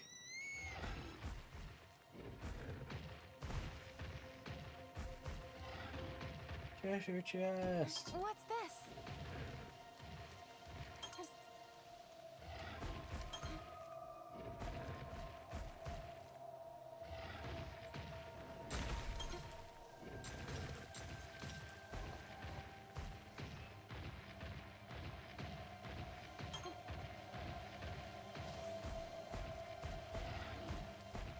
Ooh. What? No? Look there. What? That my family's Poogie, so it wasn't a place like this. Huh? What's a Poogie from back home doing all the way out here? Let's see. We had a heck of a storm a while back. The poor spook Poogies all ran off together, and we've been looking for them ever since. Hey. Think we could do something about it? We're in the middle of our inaugural expedition, but surely we could rescue it. You're... What?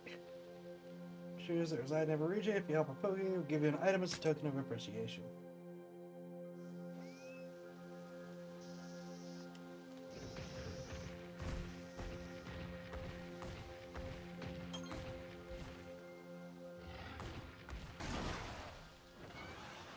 Oh, no, didn't mean to do that.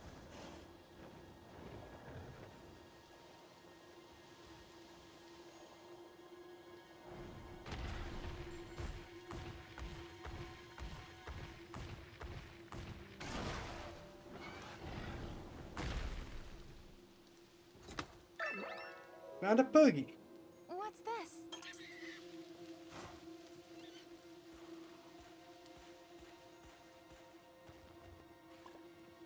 And then it just burrows into the ground, sure.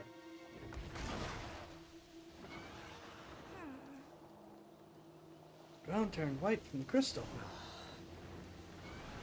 What do they call this place? Ashen Pass.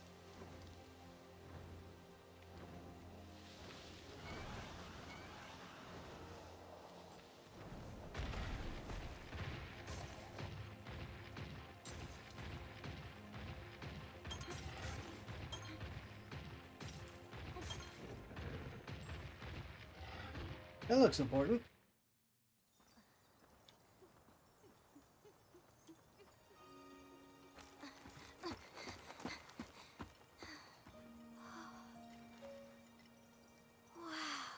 I'd heard the stories, but this is something else. It really does look like a giant egg. Well, they do call it that- egg quartz for a reason. Is a concerning shape. What's that Everything. inside? A Kezu. You hardly see any these days, but they were once pretty common. Is it, alright to touch? Of course. It's not like you're going to hurt it. Immediately hurts it. The first egg quartz was discovered around 200 years ago. After that, however, there were no other discoveries until 10 years ago, when people started finding egg quartz everywhere. I wonder what changed. No one knows. There's no rhyme or reason to where egg quartz appears, or what monsters it encases. With that said, I think getting to the bottom of the encroachment is our duty as rangers. Unraveling the world's greatest mysteries? Man, the Rangers are so cool! This is when most rookies get cold feet. Courage is commendable, but safety comes first. No matter what happens, don't forget that. I'll take that to heart. In a medieval society? Sir?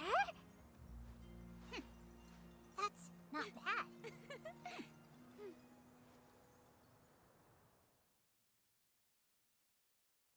Okay. Spray just up ahead. Look at a voice skirmish. Try using any monster roar. Okay, left trigger when riding roar.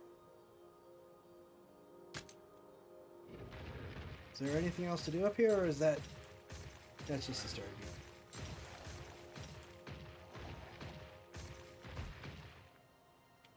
So where's the other guy riding? And where's his critter?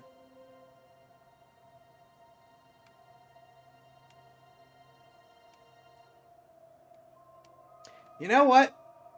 I am going to headcanon that he doesn't actually exist and is just in our head. Hey, maybe he's the spirit of this guy. Okay.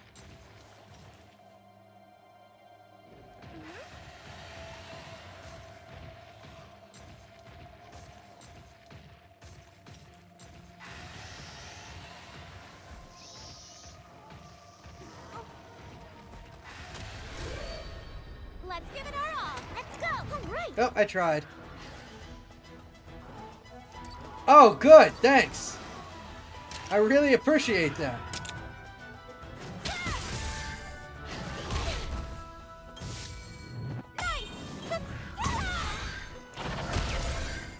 You did it!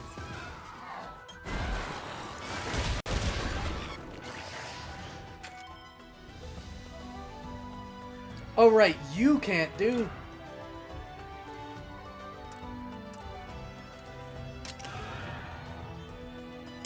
Counting on you.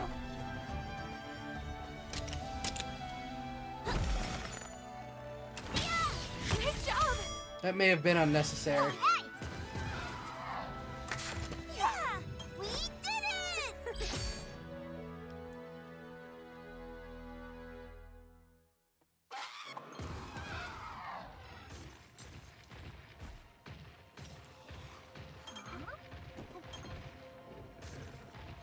What's this?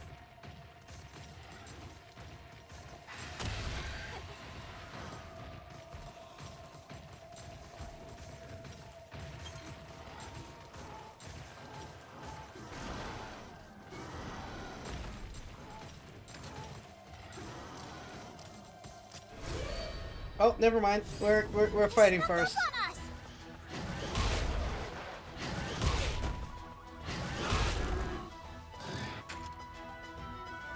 Sure. Keep attacking me.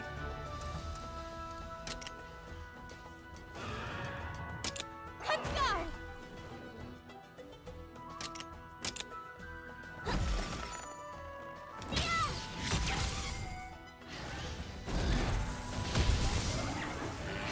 You did it! Got him. We did it. All right!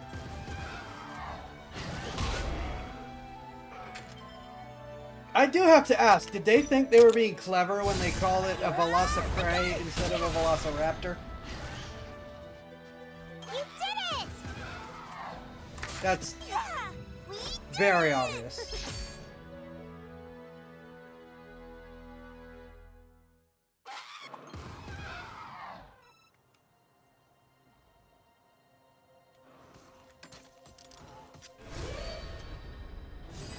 They snuck up on us!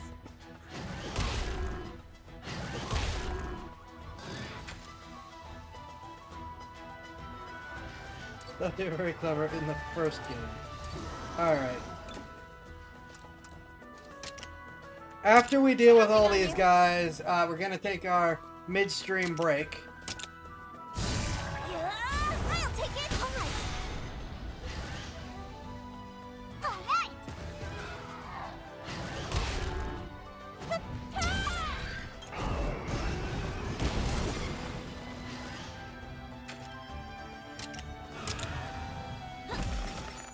Internet informed them they weren't, but that it was already established name and we were all stuck with it. On to the next! No, at least we're S rank in these.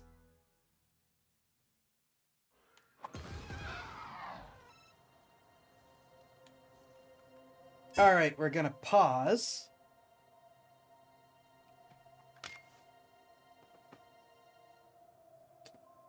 And we're gonna take a very short we're gonna take a short break.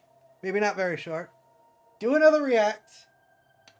And then continue on with the game. Be back in a couple minutes.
I return.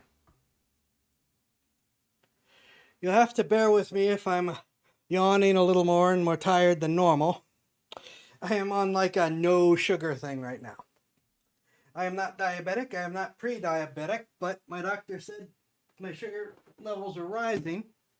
And given how many medical problems I have had in the past, my response to a doctor saying, you might want to watch something, is to slam the brakes as hard as I can and do a 180. Because I have had enough things go wrong medically, and I do not feel like tempting fate. So I will not be one of those people that's like, oh, my sugar levels are getting up there. I will pretend like I'm having a little bit less sugar and call it a day.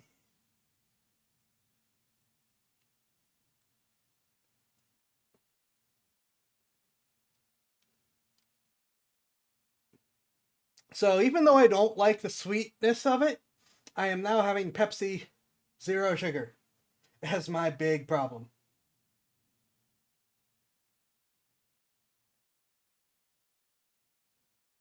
So there's a cold Takis. Well, no, I'm currently having sugar-free Pepsi so that I still have my caffeine.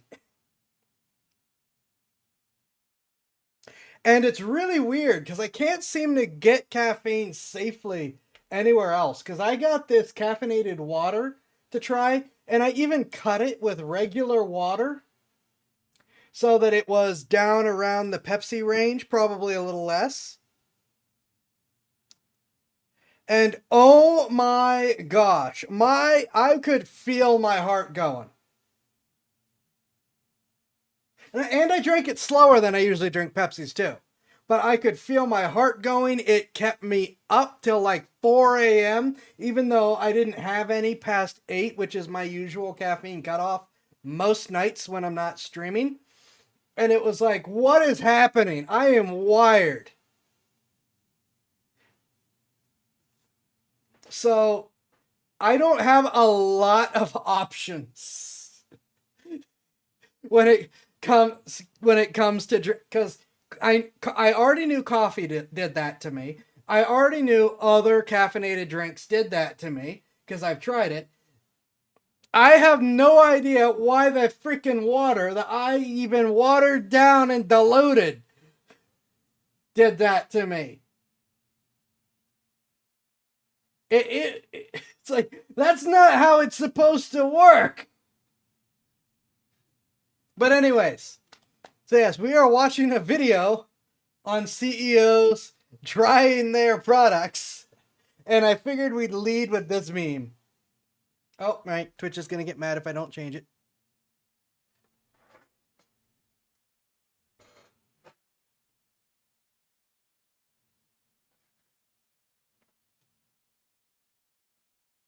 So, yeah. I've been following this with the restaurant stuff, but apparently this video goes much farther than that. But I did see the stuff with, the McDonald's CEO and the other restaurant CEOs clowning on him. Oh, there's so much going on with this. In February, the CEO of McDonald's posted a video of himself eating a cat. That would be me if I had a cat. I'd just be holding the cat all the time. That shouldn't be news. That should be the most boring sentence that I've ever said. But Chris Kempinski, the man who runs the largest food chain on Earth, took a bite of his own Big Arch burger, so small, so carefully, so visibly reluctantly that the internet collectively decided this man doesn't eat McDonald's. The bite was measured at roughly 2% of the burger. He called it the product. It's a delicious product. Not food, not a burger, a product. He promised he'd eat the rest off camera. All right, sure thing, buddy. That's basically Most the do not put up equivalent with that, of you saying, say, as yeah, this one I'll is definitely read actively your going email. after his An hand. Irish comedian purring. stitched the video on TikTok and it ranked up 10 million views, and suddenly every fast food rival in America was posting videos of themselves actually eating their own burgers. Yeah, it wants his attention. Normal human beings. All right, Burger King has a beef with McDonald's. It all started with this viral video we told you about yesterday. The CEO of McDonald's trying its new Big Arch burger. Do we have that? Let's see it. Burger There King's he is. president demolished a Whopper on camera. Wendy's created a $100,000 chief tasting officer role just to make a point. Popular fast food chain wants to pay you 6 figures just to eat. I Now, wish. Kaczynski wasn't fired. That bit went viral They make too, more but than it's me. just not true. He's still CEO. McDonald's stock actually hit a record high during this whole thing. So there's actually I don't know if he's gonna get to it, but I'm gonna mention it because I saw it. They found another video from like a couple years ago where he did the same thing, and you could see he just shoved it all into his cheek, so his cheek was puffed out while he was talking for the whole time.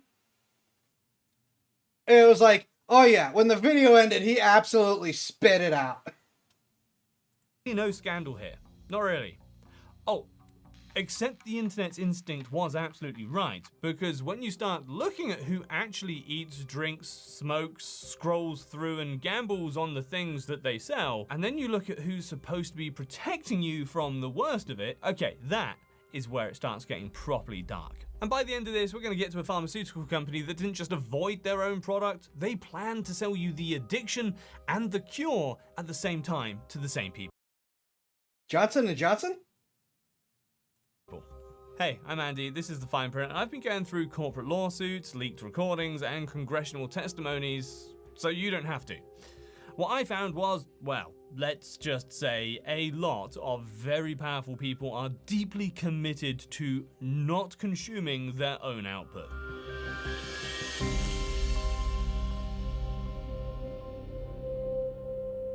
Two guys who are sponsored by Monster pouring bottled water into the Monster energy drink cans to then drink on TV. I guess, you know, they got to keep their sponsors happy. Yeah, Monster's really, like, not good for your heart to drink. It's, you want to talk about me being wired on caffeinated water? Monster does not good things to your heart. I gotta look up who I'm thinking of, because I'm 99% sure on who it is, but I can't place it. Purdue.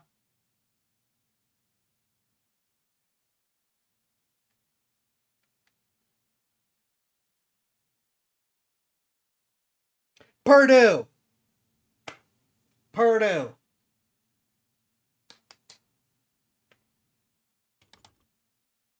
the Oxycontin. So let's start with someone who said the quiet part out loud and got fired for it.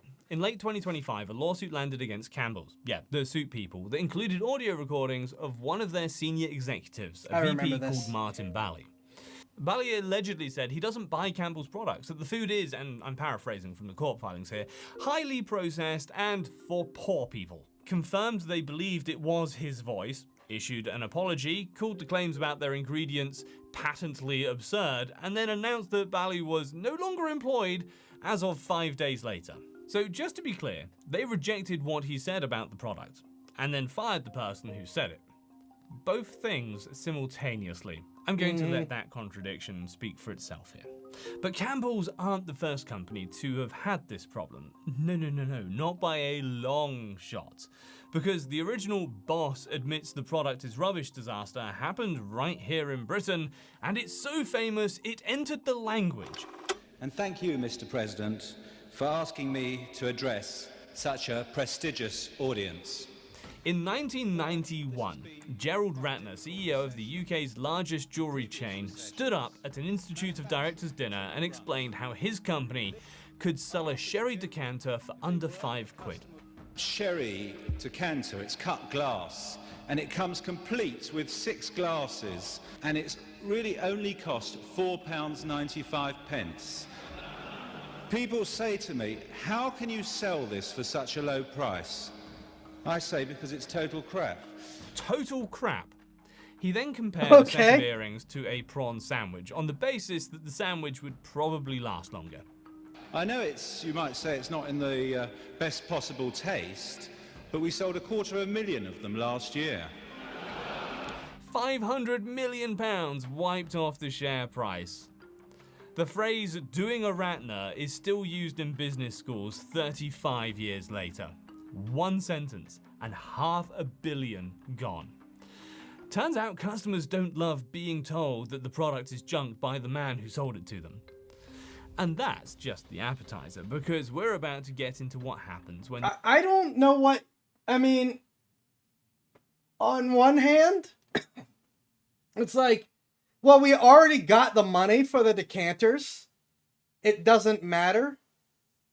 But on the other, when you openly say to the public, we're selling crap,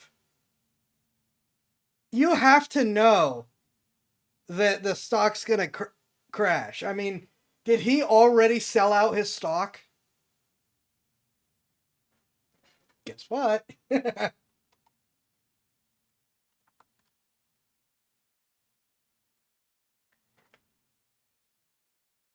Okay, did Ratner sell his stock before saying the decanter was correct? Did Ratner, excuse me.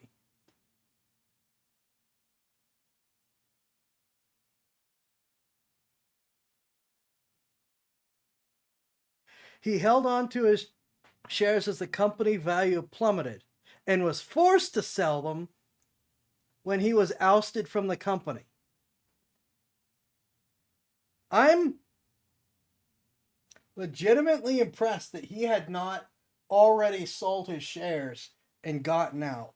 One moment, my audio's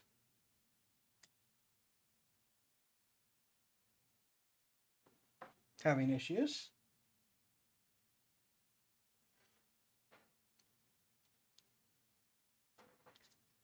All right, I think that's having a battery problem. Let's see what happens if I do this.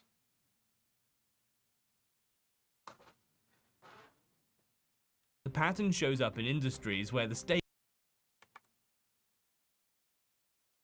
that the product is junk by the man who sold it to them.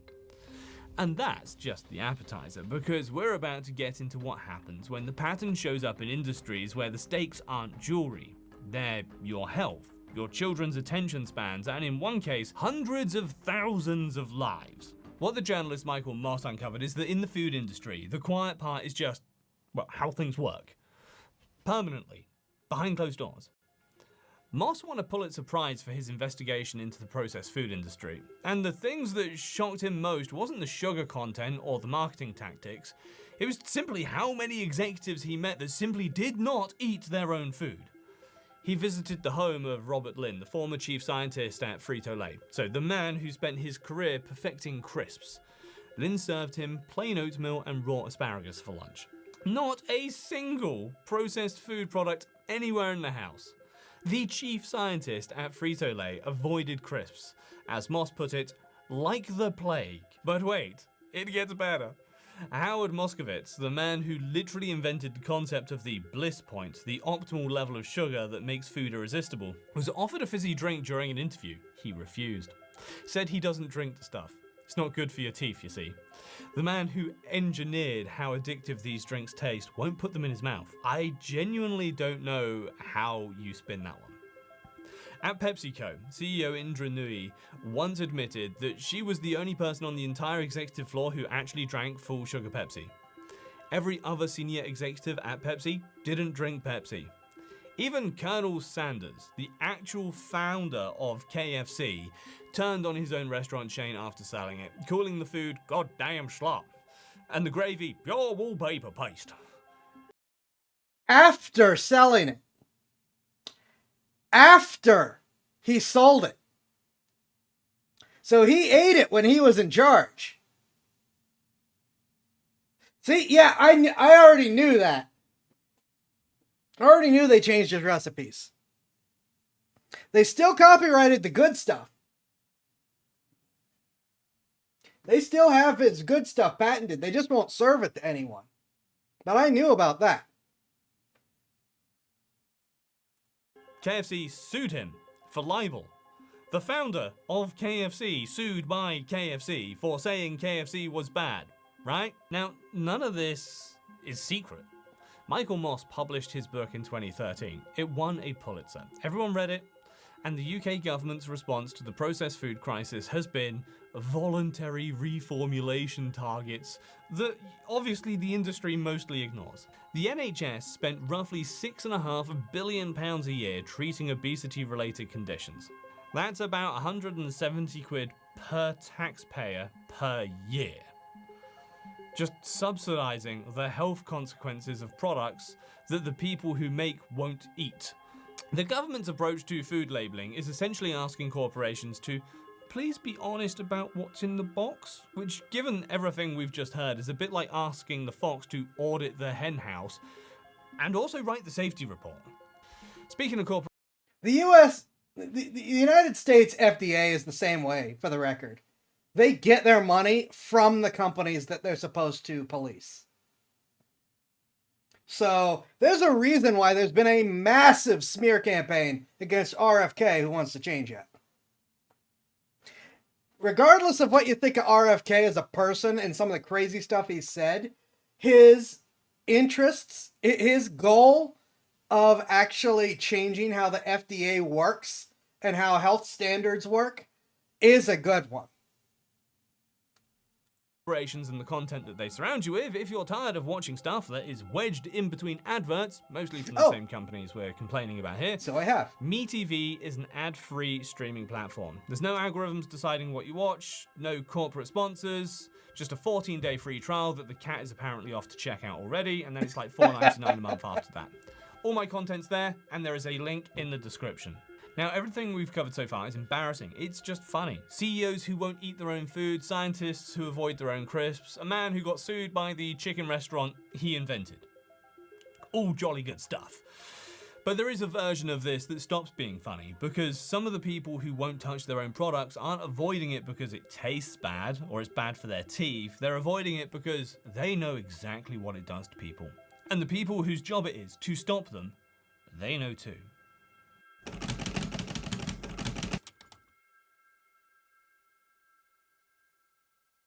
And we call it the iPad.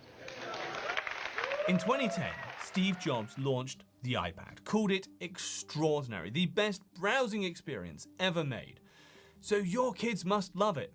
Jobs said they hadn't used it, that he limited how much technology his kids were exposed to at home. Every evening, the Jobs family sat around the kitchen table discussing books and history. Nobody ever pulled out a screen. Bill Gates didn't give his children a phone until they were 14. Tim Cook won't let his nephew use social media. Evan Williams, co-founder of Twitter, gave his kids hundreds of physical books instead of iPads. At a certain point, this stops looking like personal preference and starts looking like insider knowledge. Then came the confessions. In 2017, Chamath Palihapitiya, Facebook's former vice president of user growth, the man whose job it was to get as many people as possible hooked on the platform, gave a talk at Stanford, where he said he felt tremendous guilt that the dopamine-driven feedback loops that they'd built were, his words, destroying how society works. His solution? He doesn't use social media anymore, hasn't for years, and his children aren't allowed to touch it. Weeks later, Sean Parker, Facebook's founding president, said publicly that the platform was designed to exploit a vulnerability in human psychology, that the inventors understood this consciously and did it anyway. He called himself a conscientious objector to social media.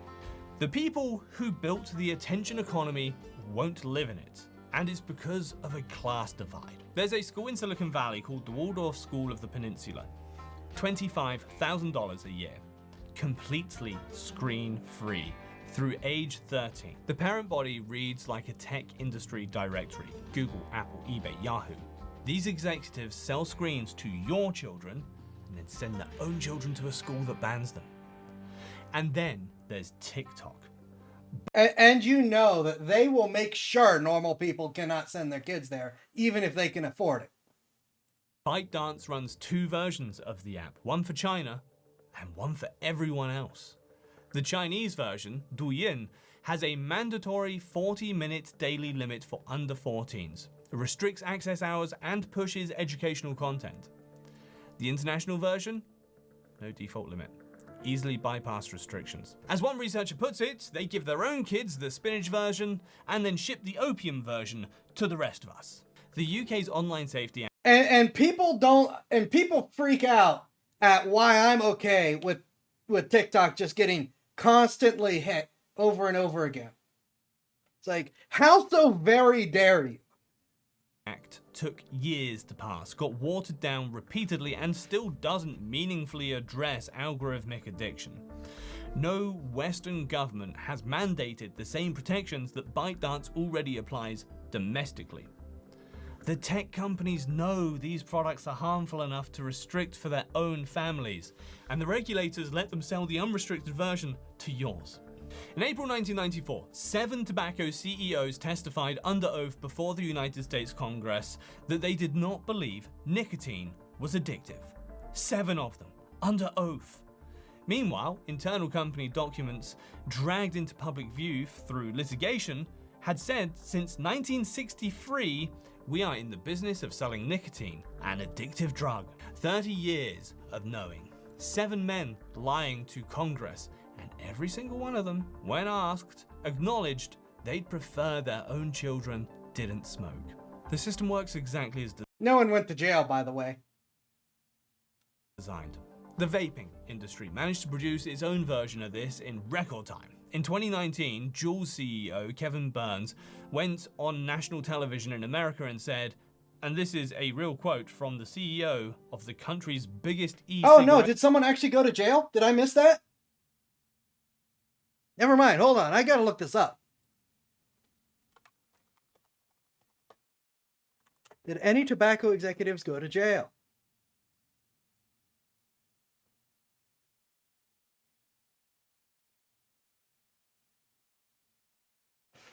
None of the ones that lied went to jail.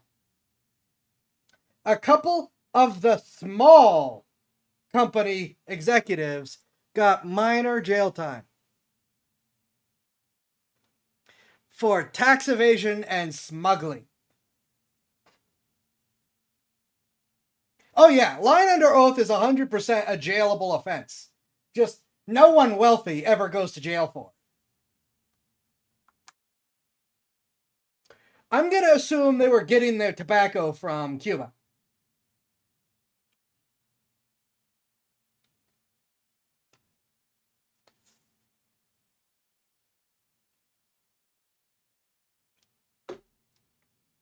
Company. This is a real quote from the CEO of the country's biggest e-cigarette company.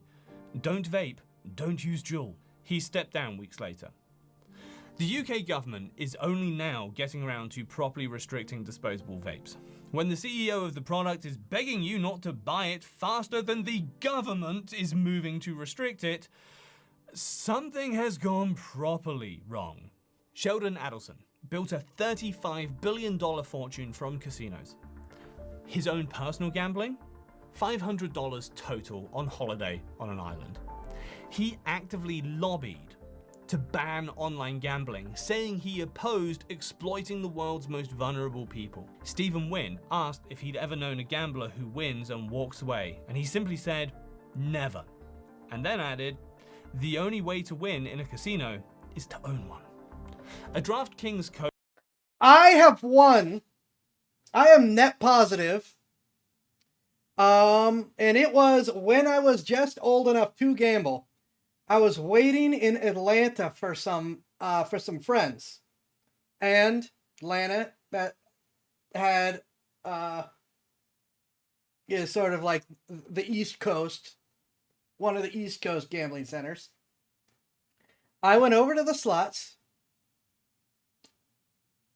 put in $2, walked away with $5.57. And I have never gambled since, so I get to say I more than doubled my money gambling for my total gambling, for my total amount of money that I've ever gambled.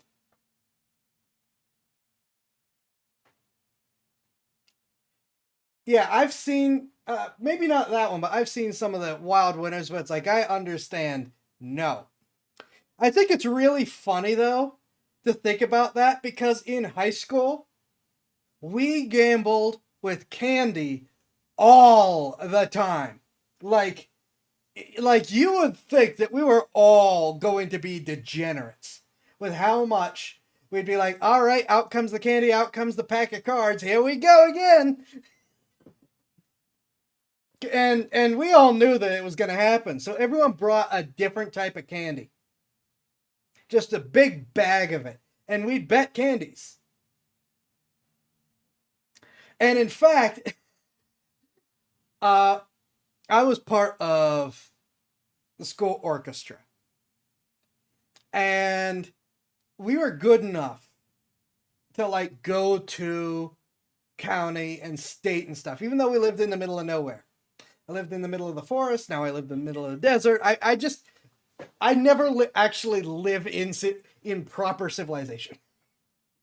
Anyways, so we went to, I think this was at the Tri-County level that this happened. Anyways, and we pulled out the candy. We pulled out the cards at our lunch table. And the absolute horror from the other preppy school kids, from the like real schools that sent people to these kinds of competitions and stuff, where they're all like wearing sweater vests and stuff. The absolute horror watching us gamble. But we weren't gambling money. You know, as far as the rules were concerned, we were just playing cards, and it was our lunch break. We could do whatever we wanted. But the absolute unmitigated horror of these other students watching us gambling, like, and getting all in on it, sometimes literally, was hilarious. And I remember we basically, when we realized that we were scaring the other schools, we were like, oh, we gotta make this a thing.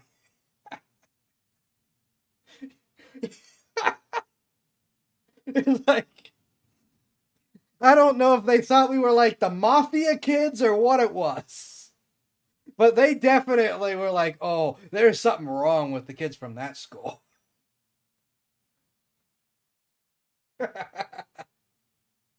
And that was just a reputation we maintained, because we already did it for fun. We thought it was great. And then, of course, we only had to buy one cheap big bag of one candy and know that we'd get variety anyways. Not like we wouldn't trade afterwards if we didn't, but still. Anyways, back to the actual reason we're here. Co-founder admitted to win in a casino is to own one. A DraftKings co-founder admitted he'd never set foot in a casino before building one of America's biggest online betting platforms.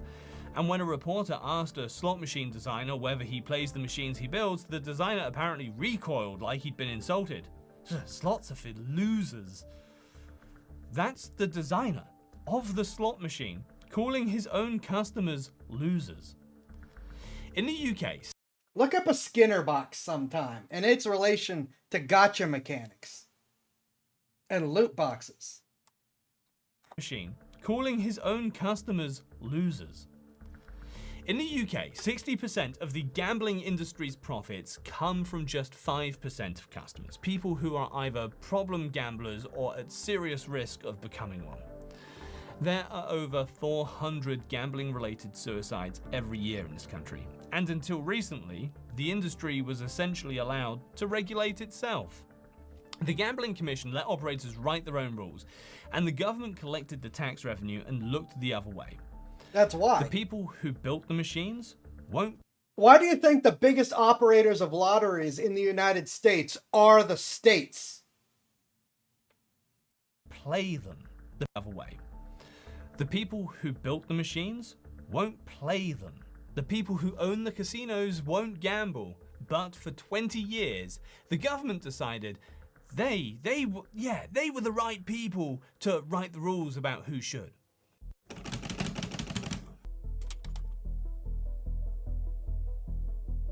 Right, I promised you something at the start of this. A company that didn't just distance themselves from the damage that the product caused, but they monetized it. Purdue Pharma made OxyContin. Yeah. Their own internal data showed it was twice as potent as morphine. They marketed it as less addictive than competitors. When reports started coming in that people were getting hooked, their response wasn't to pull the drug or reformulate, it was to blame the patients. Internal emails from Richard Sackler, the family member running the operation, referred to the people suffering from addiction as the scum of the earth and reckless criminals. In 2001, a federal prosecutor reported 59 OxyContin-related deaths in a single state. Sackler's emailed response, as reported from court filings, "This is not too bad. Could have been far worse." 59 people? Not too bad. I've read a lot of documents for this channel. I've seen a lot of things that are hard to frame with a joke, but not too bad. About 59 people might be the one that genuinely broke me. Then came Project Tango. This is the payoff I promised you. Internal documents revealed that the Sackler family explored acquiring Narcan, the drug that reverses opioid overdoses, and selling Suboxone, a medication used to treat opioid addiction, as complementary products to OxyContin. An internal presentation noted a 40 to 60% relapse rate within 1 year, which, if you're thinking about it from a profit perspective, and I mean they clearly were, means repeat customers, right? Sell the drug that hooks them, sell the drug that treats the addiction, sell the drug that saves them when they inevitably screw up and overdose on the first one. 3 revenue streams from the same human being suffering. That was the business model. That was Project Tango. The Sackler family extracted $4 billion in personal profit between 2007 and 18. Over 450,000 Americans have died from opioid overdoses. And the regulatory agencies whose job it was to stop this were being briefed by the same people selling it. The FDA approved OxyContin based partly on data that the company had manipulated. The revolving door between pharmaceutical companies and the bodies meant to regulate them was spinning so fast it generated its own breeze. 450,000 people, $4 billion in profit, and a family that treated the death toll as, not too bad. So we have a McDonald's CEO that takes teeny tiny bites of his own burger, and the internet loses its mind. And the reason it went viral isn't because it was funny, although it was. It went viral because people recognized something true. An instinct that turns out to be backed by decades of evidence across every industry you can think of. The people who know the most about what they're selling are the people who go to the greatest lengths to make sure it never touches them or their children. The pattern is always the same. They know, they avoid it themselves, they restrict it at home, and the people whose job it is to protect you, they take the lobbying money, they accept the voluntary commitments, they let the industry write its own rules, and they leave you to find out the hard way that the executives already knew. A journalist once observed that we might be heading for a future where the children of the poor and the middle class are raised by screens, while the children of Silicon Valley's elite go back to wooden toys and the luxury of human interaction. The most honest product review in history isn't a star rating. It's whether the person who made it lets their own children anywhere near it. Yep. Also, a nice last word there from the cat. I actually had a doctor assign me, prescribe to me, an opioid-based cough medicine. Because of the fact that I had a really, really bad... it wasn't actual... we never figured out exactly what it was I had, but it wasn't actual disease. It wasn't like when the lady's perfume got stuck in my lungs for a month and a half. And it was like it was properly tearing up my throat. My throat hurt. I was coughing blood coming from the throat, not the lungs, thankfully. It was aggravating my separated ribs, all the muscles involved, absolutely hurt, plus all the rest of me just from being sick. And the doctor gave me a cough medicine with Oxycontin in it.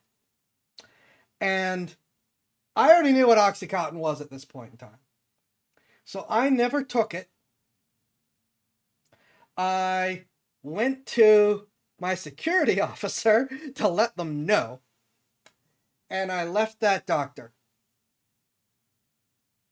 And here's the thing. He didn't tell me that it had Oxycontin in it. When he said, I'm prescribing you this medicine, go to your pharmacist and, the usual. He didn't tell me that there was Oxycontin in it. I had to find out from CVS because they made me sign a thing acknowledging that I was taking medicine with Oxycontin in it. I'm like, what are you talking about? Here's the bottle. Here's the back of it with all the ingredients in it. There. In itty bitty tiny little letters. I almost needed a mic. This was, of course, well before I had my eye surgery. So I could just take my glasses off and hold it up real close in order to see. But if I didn't, I would have needed a magnifying glass to be able to read the ingredients in this thing. I was livid. And at the time, he was the only doctor. Insurance wasn't paying for another visit. It was already charging me. It was already refusing to pay for that first visit. And insurance refused to pay for the... No, insurance did pay for the medicine. It was free. I didn't need to pay anything for the medicine. I did need to pay for visiting him while sick. But I didn't need to pay for the medicine.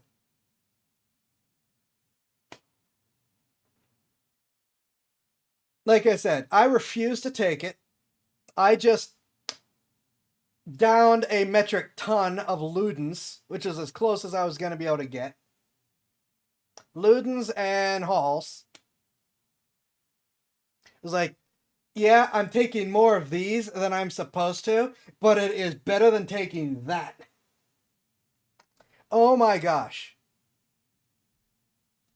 So, and this is well after the Purdue thing. Because here's the thing. Even after all of this, insurance companies, pharmacies, and a lot of doctors, if you can stand them, Fisherman's Friend are the most effective cough drops. I have never... No, maybe I have heard of them. That actually sounds familiar. I will keep that in mind. Not luck that CVS has done that. See, the people from multiple different unrelated CVSs have been so good to me. My insurance was not going to cover my emergency inhaler that I need to get when I got all that perfume stuck in. And I could not, and I could not get to my regular doctor to deal with it. So the temporary doctor just wrote whatever. And of course, it's the one that's going to get them the most amount of money from the company. And I understand that for for a lot of the medicine that people have to deal with, this is nothing. Please don't think that I'm belittling those of you that have to deal with like the really, really expensive stuff. But $600 for a brand name rescue inhaler really wound me up.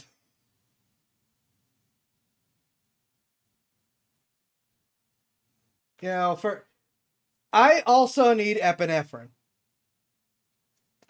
And, that's in the price range of for EpiPens where they were talking in Congress about this is an essential thing. What are you people doing? And I'm looking at a rescue inhaler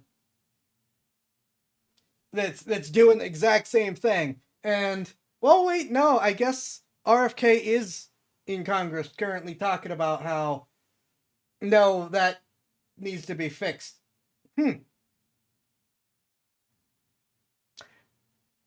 Okay. Well, that makes me feel a little bit better now that I think about it. But it was still like, of course, because they profit off of this. And all you need to do is look at people like Elizabeth Warren and Bernie Sanders and, what's his name? Republican.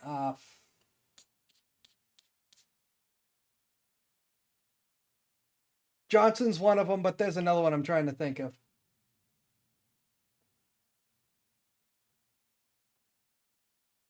I can't remember his name. But there's like 4 of them. Two Democrats, 2 Republicans that have a metric ton of funding and stocks in the pharmacy company. In the pharmacy industries.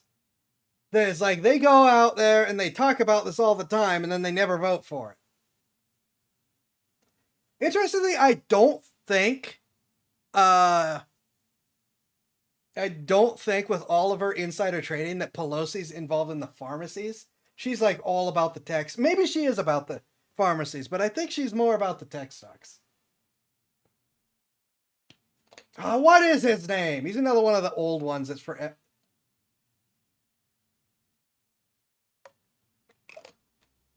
No, he is the old one.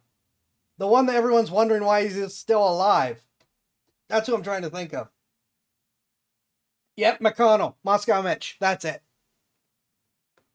I can't believe I forgot McConnell's name. Good grief.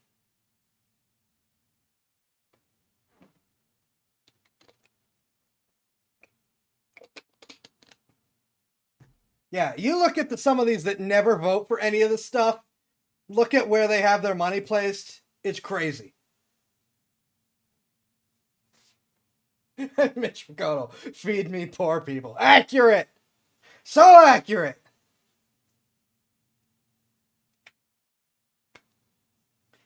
But yeah, there's like an even number of them on both sides of the aisle. They're the ones that have just been there forever.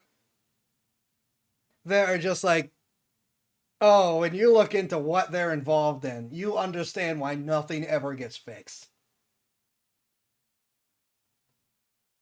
Just because I like picking on her because she's so awful, we're going to go back to Warren for a second. She's constantly ranting about the education system. Take a good look at where another large chunk of her money comes from.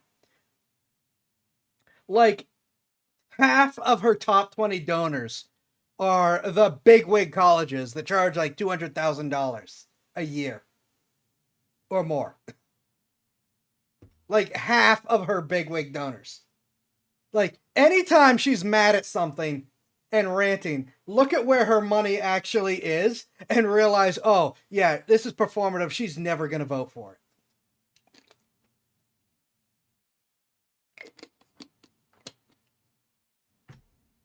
Anyways, that's my ramble adding on to this. Some of this was expected, some of it wasn't. Some of it's funny, some of it's just, oh yeah, we're being sad again.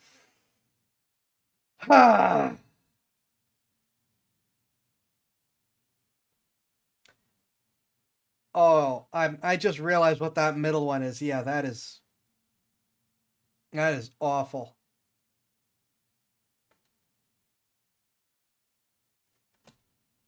Mouse. There we go. All right. We're going to end that on a funny note. We're going to once again take a couple minutes and then we're going to finish up with some more Monster Hunter. I really like this game. I've never played any of the Monster Hunter games before. I am actually really liking this game. And I admit that how much the character stands out compared to everyone else. Because the only stuff of Monster Hunter that I've seen has been like people in wild costumes. Okay? So I thought that my character would fit in. Way better than she's fitting in right now.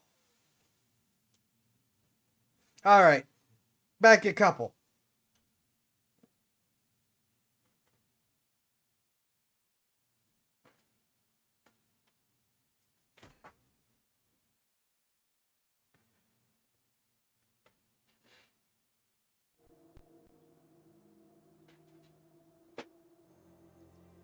Alright.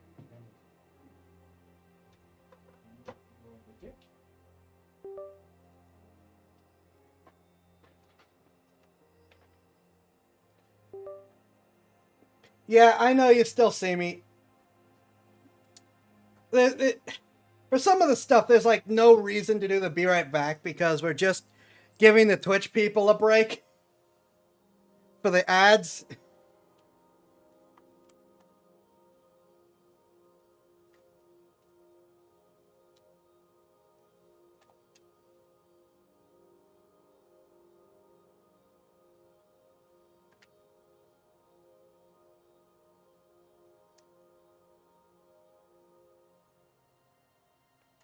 All right. You know, some streamers, I usually do the be right back, but there's nothing to worry about for getting set up this time.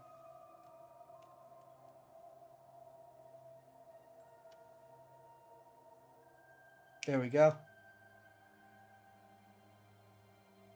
There we go. So yeah, we're just waiting for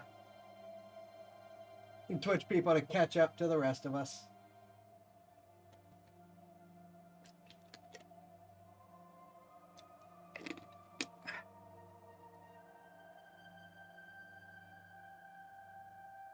Yeah, the only sugar I'm having right now is stuff like this low sugar lemonade.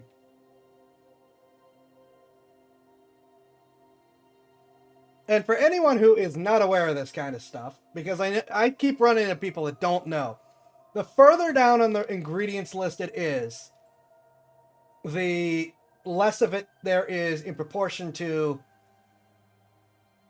the ingredients before it.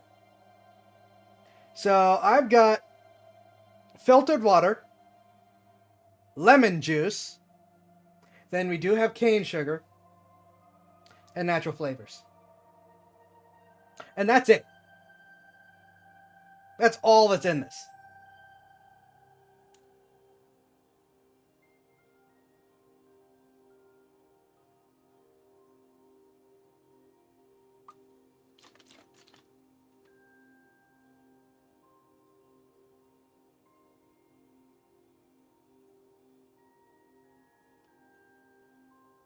And of course, the little not from concentrate there.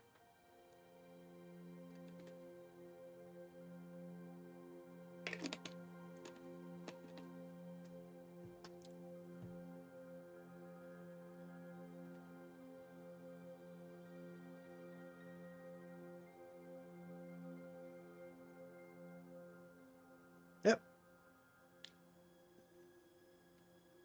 All right, that is Twitch back. So,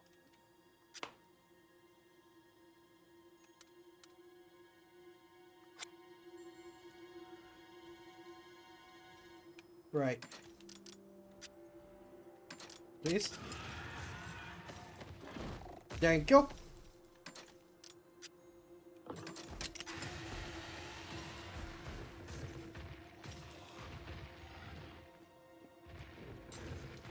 Was ist das?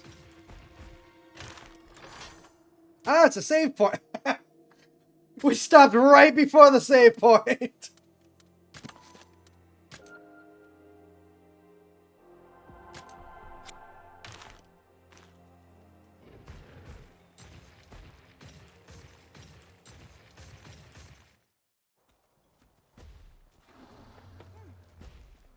There is indeed a certain humor to that.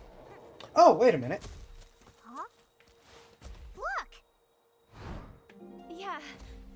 Monster eggs.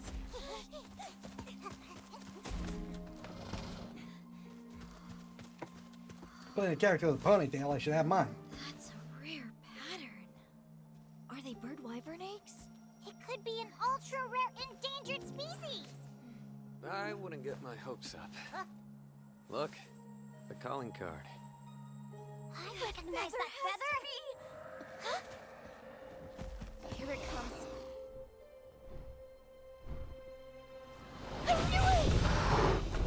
I'm sorry, what? Watch out for aerial attacks! Rudy! This is nothing. Good grief. We're not But what? Bring it on! It's hostile. We have to calm it down. Grappa. Can we talk about how this is a bat that inflates itself, apparently? Careful. I didn't see that one coming. So you're still getting used to combat there. Don't push yourself too hard, understood? Aye, aye, Captain.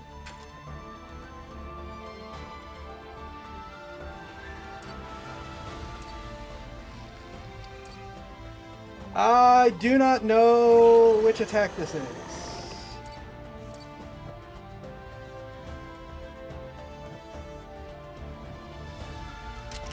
Oh wait. Right, let's start with synergy.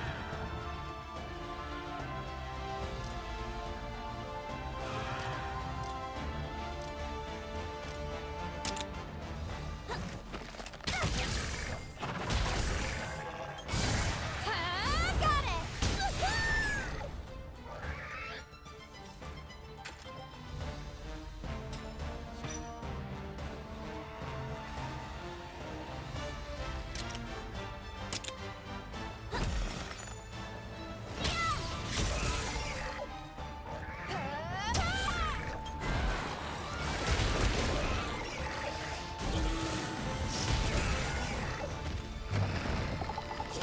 Really?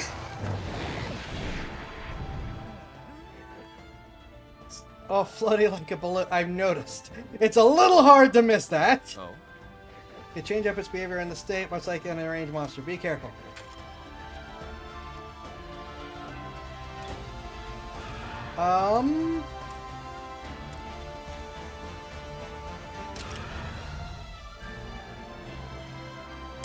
Let's go!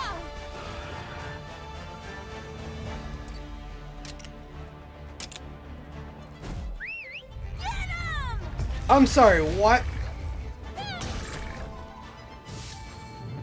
Let's do this! Okay, it's using speed. Okay. So it is, I do need to hit with technical. Parts fly like a balloon. I don't like the looks of it. Do this. Better do something before it finishes what it started. Won't be easy to destroy with a great sword. It's a balloon we're talking about. Why not pierce it and let the air out? A sound observation. From skills select your iron bow and attack. Add weapons, deal slashing, blunt, or piercing damage. D&D intensifies. Each of these types is effective against different monster parts. You have multiple weapons equipped. You could use the switch weapons option from the skills menu to switch weapon you wish to use for a skill or attack.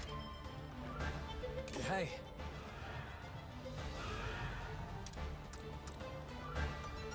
Alright.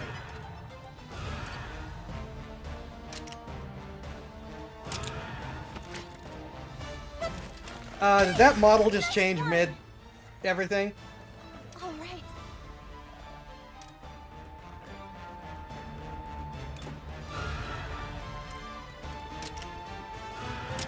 Counting on you.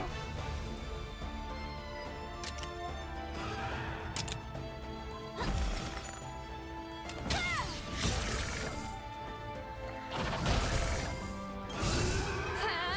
him! We did it! You did it! Your Highness!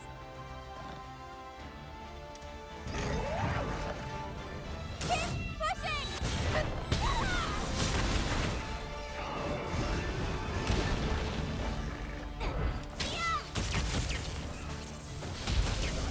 We've got this!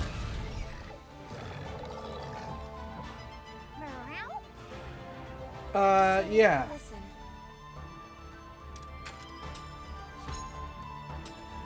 Okay. Ready? Your Highness! Well, must see, once your kinship gauge is filled, riding will end if your HP reaches 0 or you lose 2 head-to-heads. Powerful kinship skills become available while riding. These skills can be used to cancel enemy actions. Your kinship skill will cause riding to end. Yes. That one's deep.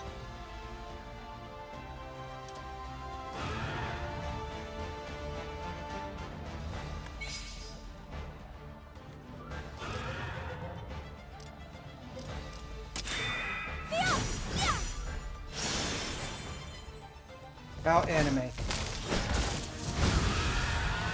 ready, Captain? Yeah.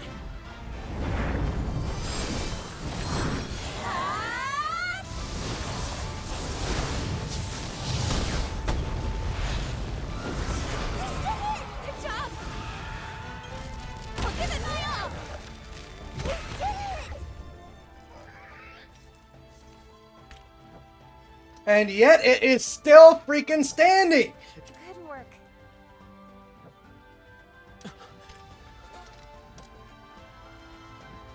Yeah, it certainly looked cool, but it won't go down.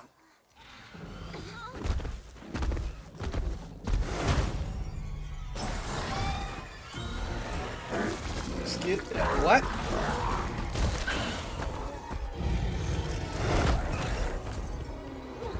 What's gone into that monster? Look at that. It's gone feral.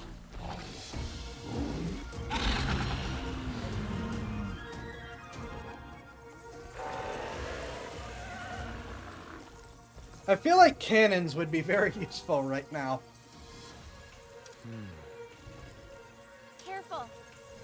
Let's see. You're supposed to fight a feral monster. Hit it hard? Yes.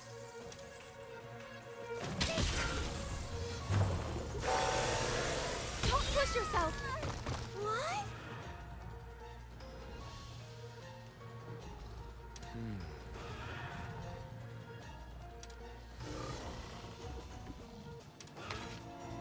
Attack criticized by a feral monster may result in a backlash counter. Different monsters unleash a backlash while in different states, or whether they counter before or after transformation. I did not see if it said what attack type that was. I'm gonna switch back to the, what is it, Rathos?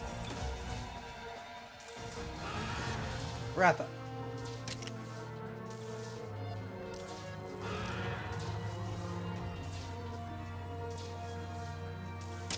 Let's go.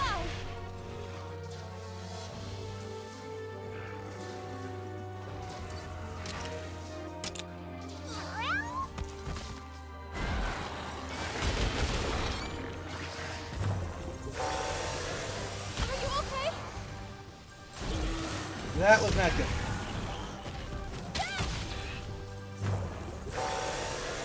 You okay? That was really not good.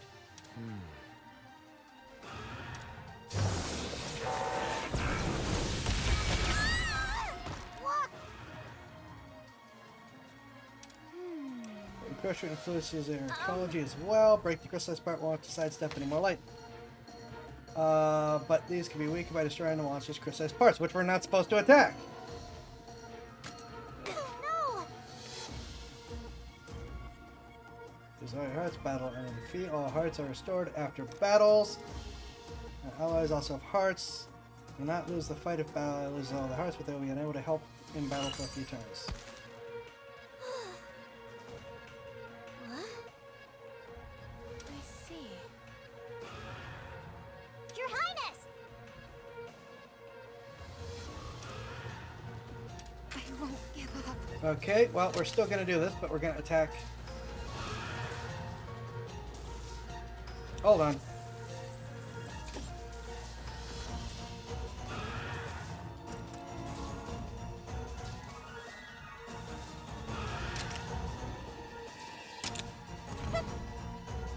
I won't let up. Let's go. Classic. What?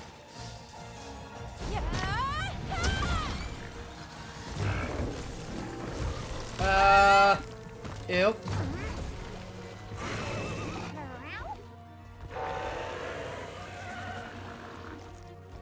Okay. Oh.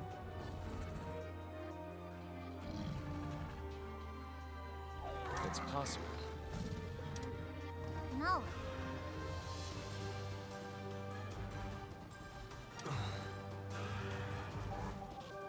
Leave it to me. Let's try Crystal this time.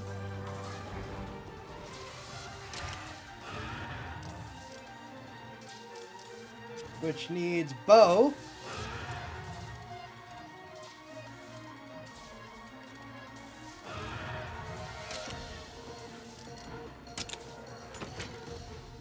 I got it! Yeah.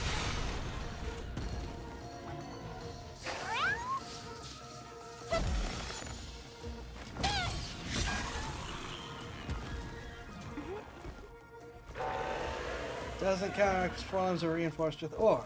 Good to know. Ah. Breaking the crystallized part while the time is right. Indeed. Can you please not be paralyzed anymore?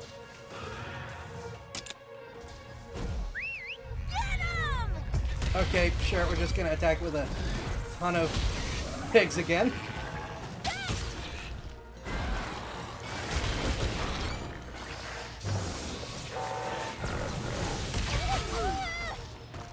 No! Come on, everyone. I may not be having a good time. Counting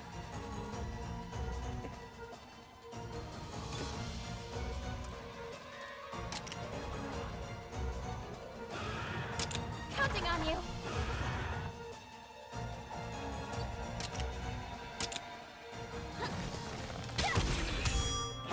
Amazing. You did it. See how this changes things up. Indeed. Excellent! Now!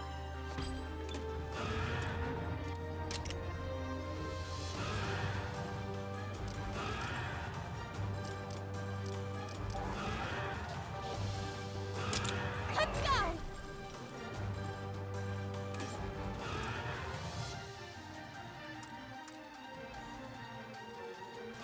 Oh, I don't have a hammer.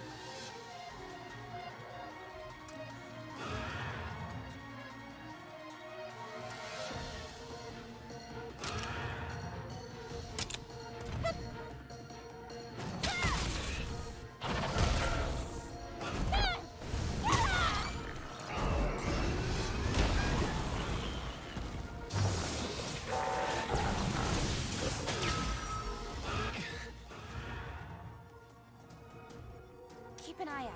He isn't as strong as before. Keep pushing or win this. Good, Munster. Watch out!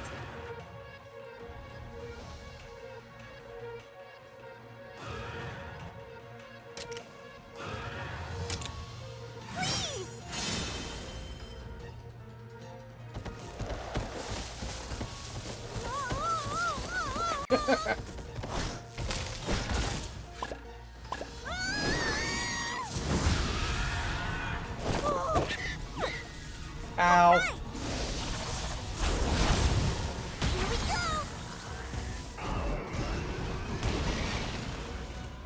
Now's your chance! It's time!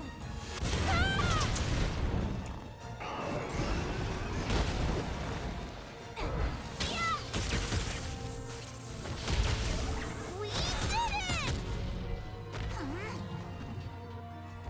Yeah, this thing's really tough.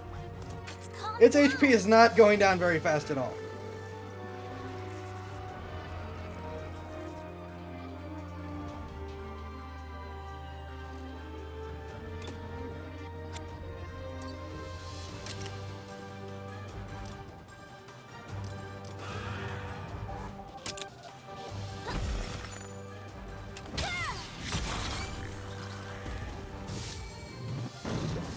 Don't push yourself.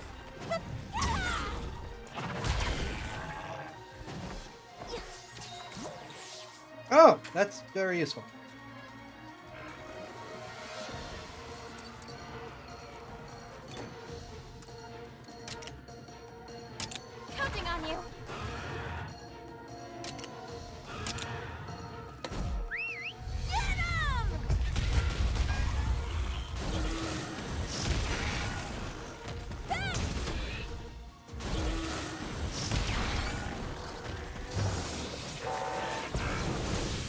problem is the monster I have for its ability. It's immune to. The best I could probably do. Never mind, I forgot. Very hurt.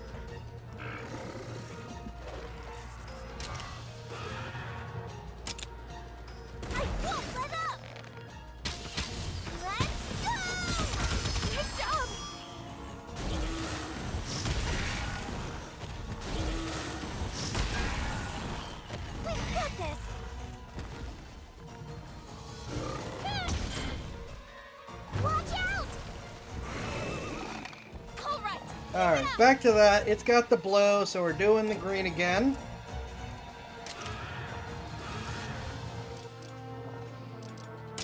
Let's go!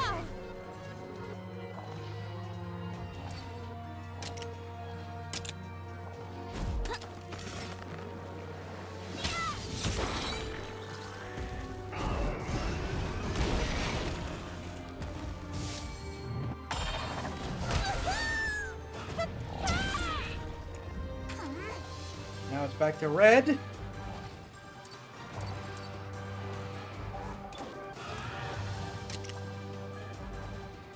Counting on you.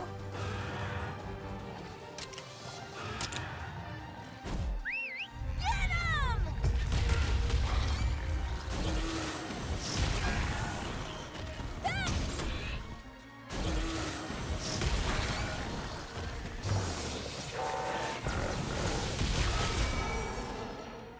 Good, Monsty.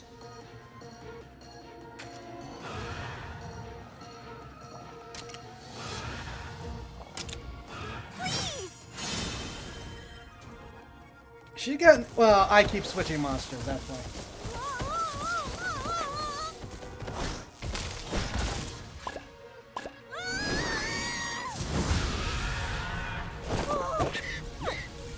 All right.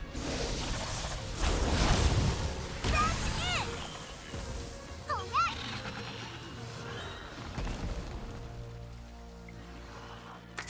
Yeah, we did it! Right.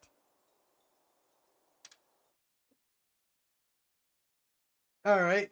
What's the Inflatabat think of all this? alright? Yeah, I'm fine. Thanks to all of you. You pulled your weight too, Thea. Thank you, Captain. Did All he I do really anything? did was try to survive. But what was a feral monster doing here of all places? That was really terrifying. Now I understand how one of them could destroy an entire ecosystem. Yeah. There isn't a rider alive who could control one. The best thing we can do for these ecosystems is to take them out. It looked like a regular Chotacabra to me, but it was so strong. Where'd all that power come from? The crystals, we Rangers just are established here to that. find out. We've got our work cut out for us. I'm all in.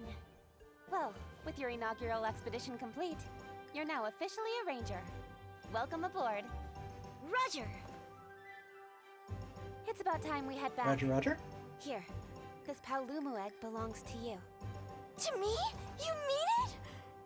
To commemorate your I'm pretty sure it belongs to the Paolumu. I will. Thank you Actually. so much. Come on, let's hatch these eggs. Doesn't it? Or did it die when the thing came over?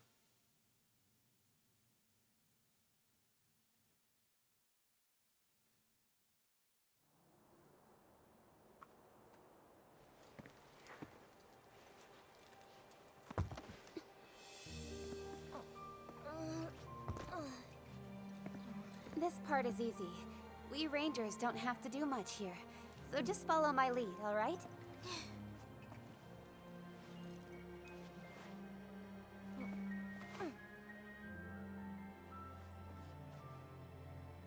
Going formal, huh? It's her first ritual as a ranger. Gotta give her all the bells and whistles. Ah, I see. That's a princess for you. O sacred stone. Now pray for the monster to awaken. Join rider and spirit in unfailing kinship.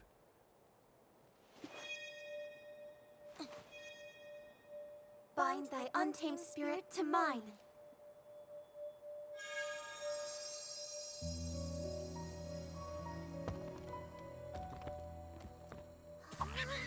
That's it.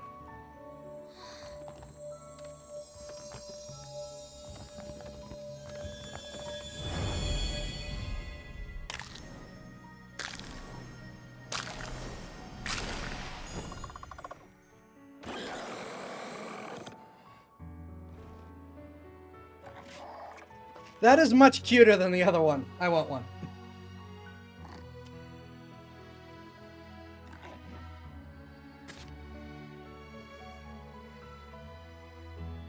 Though it has immediately gone back to looking less happy with whatever it's looking at.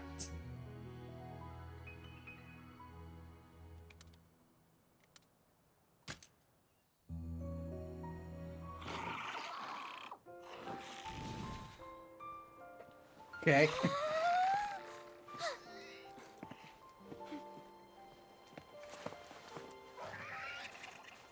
I'll tell you, it never fails to give me chills. Next, we do the rite of channeling, right? No need to rush. Enjoy the moment. Agreed. Let's save the rite of channeling for later, okay?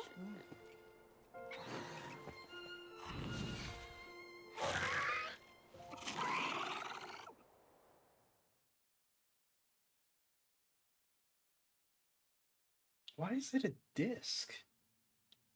At first I thought it was like, you know, doing spherical things. Seriously? What's up, you guys? Plenty, that's what.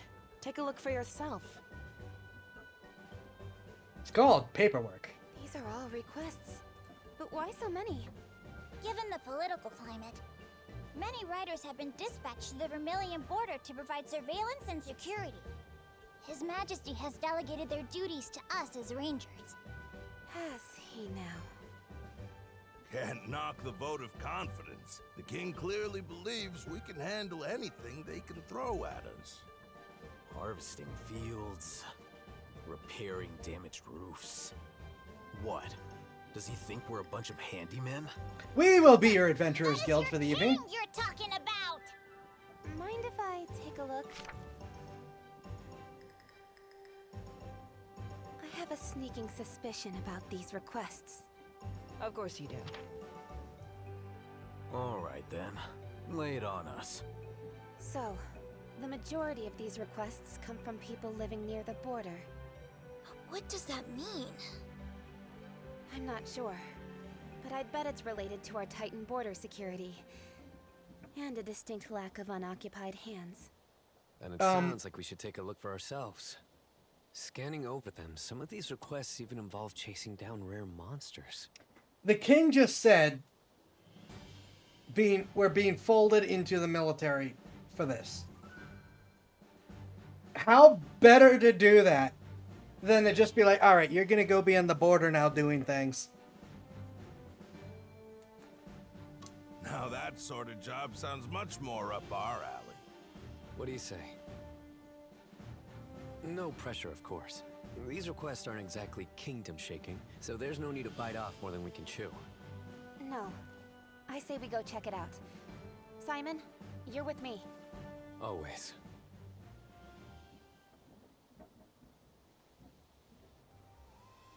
By the way, I'm going to do a Boris, stop by the stables, and see how our monsters are doing.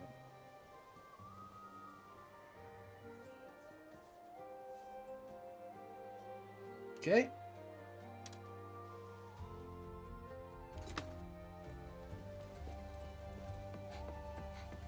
Famous cooking scene? Famous cooking scene? No?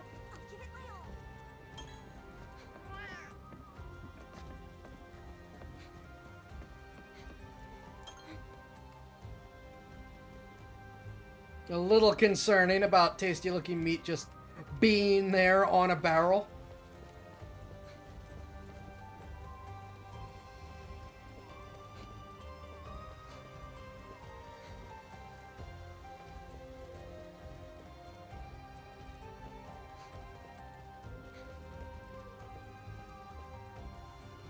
Oh, I'm actually going to counter something real quick. I just thinking about, because I was thinking about how I really like the sort of dark elf, anime dark elf type look. Or Western sun elf type look of this character. Metatron. No. He was complaining about, well, dark elves are supposed to be purple or gray. And those are the only non-white elves. No, they're not. Wood elves are a thing. Sun elves are a thing. Okay, those are the two main categories, but still. This isn't just an anime thing, it's just... In anime, this is a dark elf. In Western, this is a wood elf or a sun elf.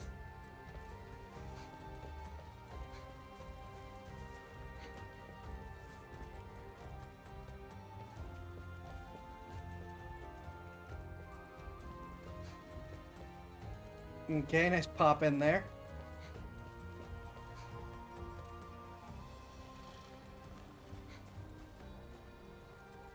Okay, that's cute.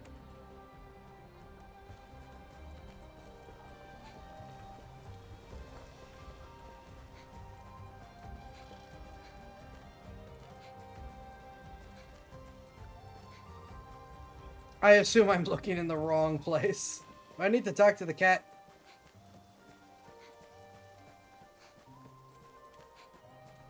Meanwhile, that cat is having a devil of a time keeping up with me.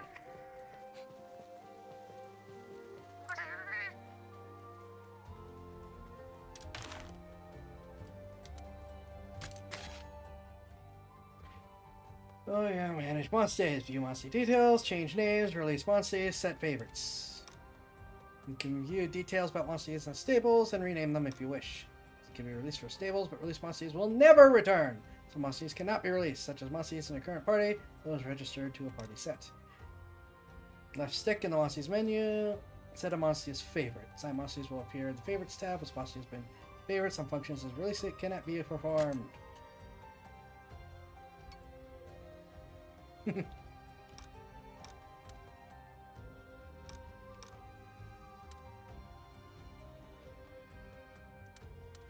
Flying wyvern, fanged wyvern. It's not. Oh, yeah, I guess it technically is a wyvern. Never mind. Bird wyvern. Another flying wyvern. No, it's an inflated bat. This stable can be added to your party from this menu. Party menu. You have up to 6 monsters. Here you can see all the writing actions available to your monsters. The more writing actions your party can use, the easier it is to explore the wilds. Monsters that you have currently assembled in your party can be registered as a party set. After registering a set, they can switch to that party at any time.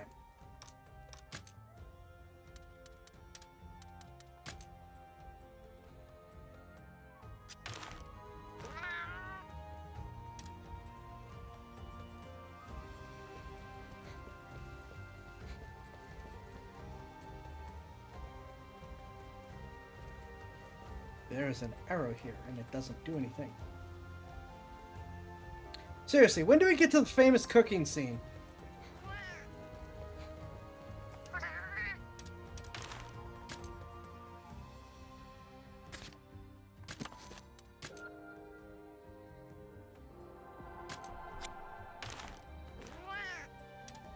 I want to witness one of these fantastic cooks.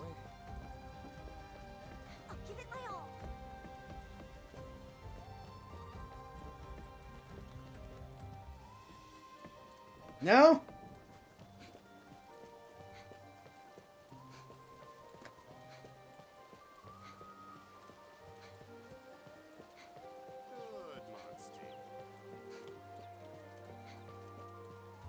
Can I go chasing down the famous Fluffy thing?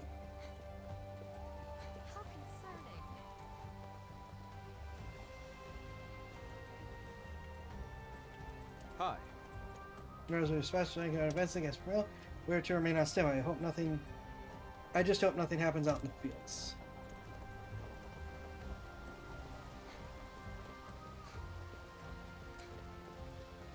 That is an interesting draw distance.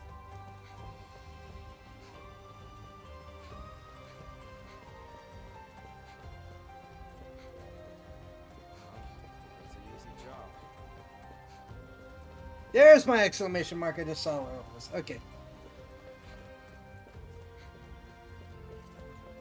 Hey.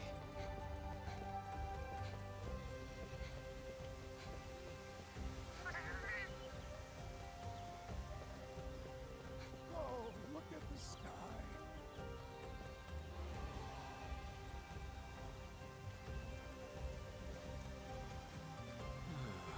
My eyes off my fields for one night and someone wrecks them. My master's sure to be furious. Here.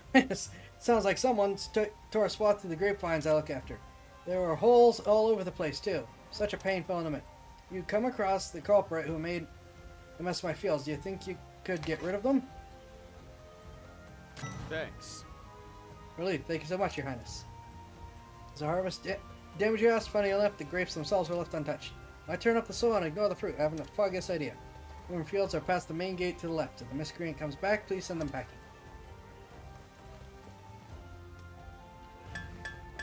Your Highness! Seeing the smithy is open. Better prepare our equipment prior to the investigation.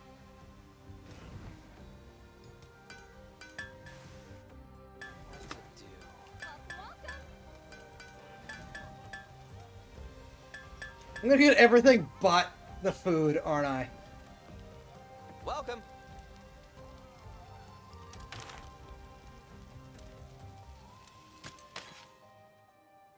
Forge upgrade equipment. Smithy. Upgrade weapons and armor to max level. Grant you decorations related to that equipment. Specify forge upgrade level. Provide materials. Layered armor only changes the outward appearance of armor. You will receive it when forging armor. And it can be equipped at the chest in any base. Here we go.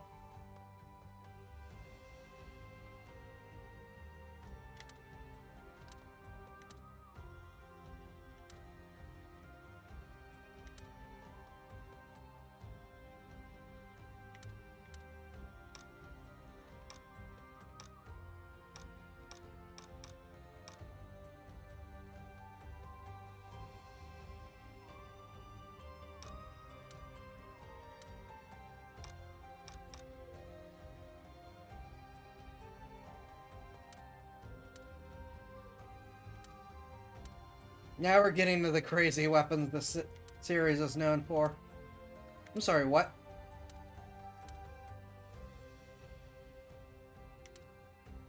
Sure. Ooh.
Chatacabra?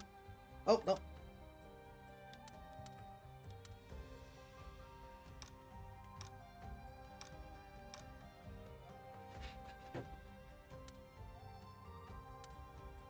Thing is, I kind of like that.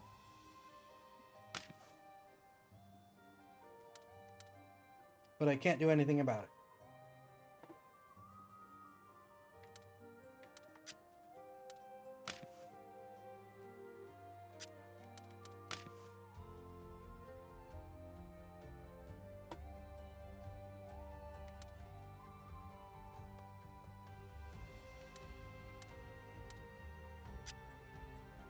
Wait, can I?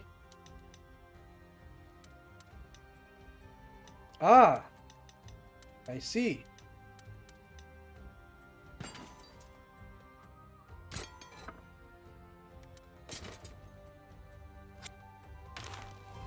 Come again.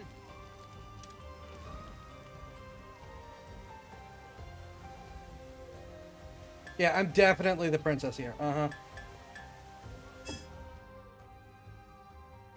am sad that it hides the ponytail.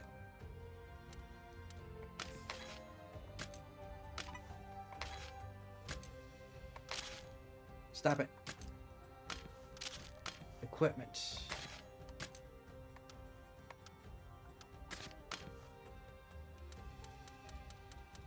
How do I equip the sword?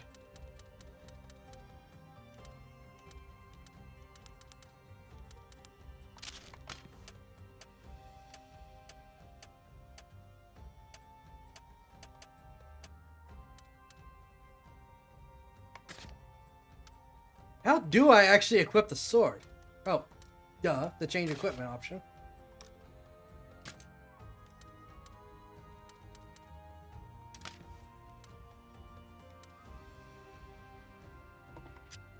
Is there no way to do, like, remove the helmet?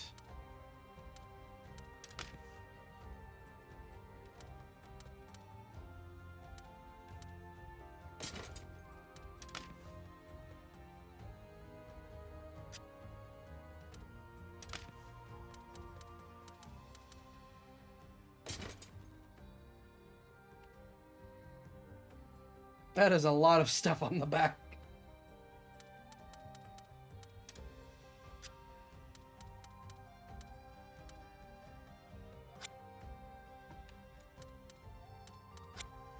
Do I go to the chest? Or is there just no helmet option?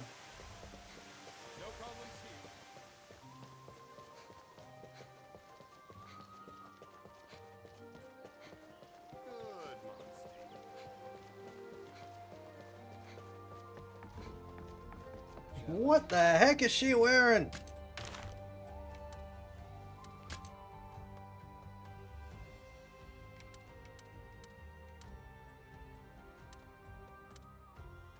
Oh no, there isn't a way to do that, just the helmet is there.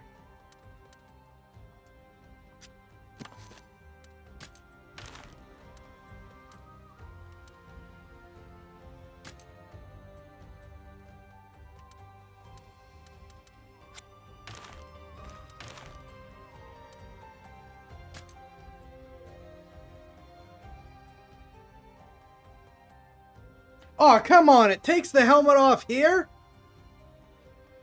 Really?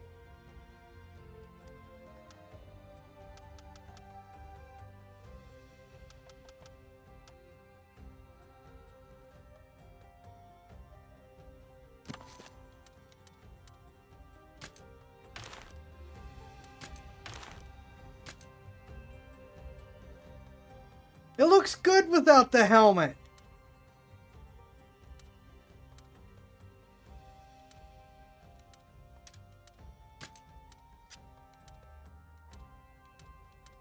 No, that doesn't.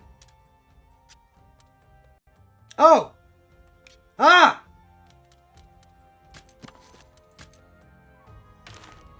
No! Why?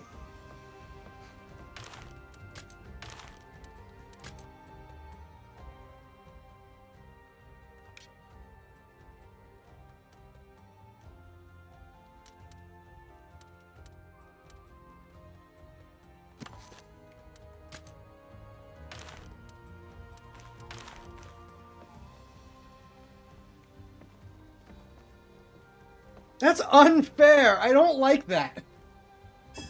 Everyone else lets you change your helmet.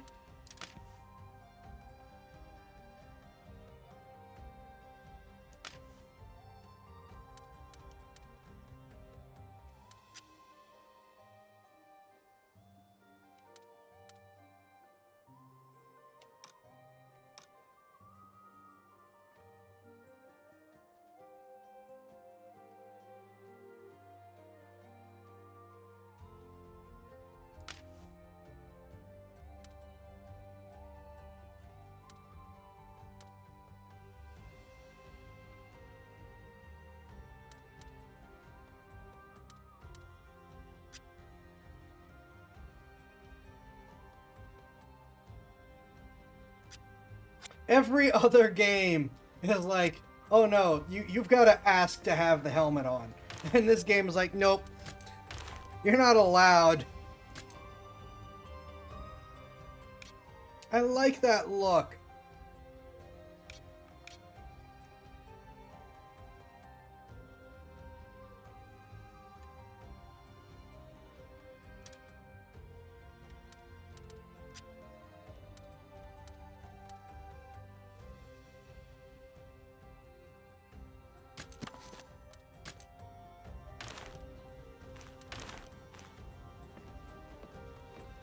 I'm actually going to go and do that real quick.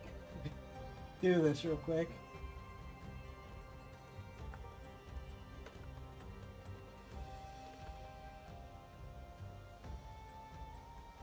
Hide helmet, is there?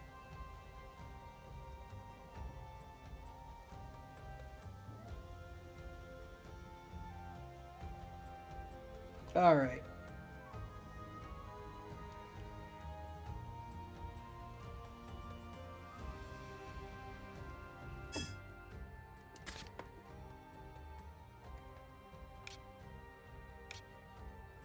Aha!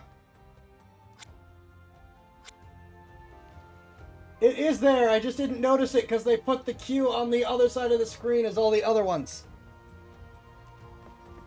Alright, I'm done wasting time. Let's get back to it.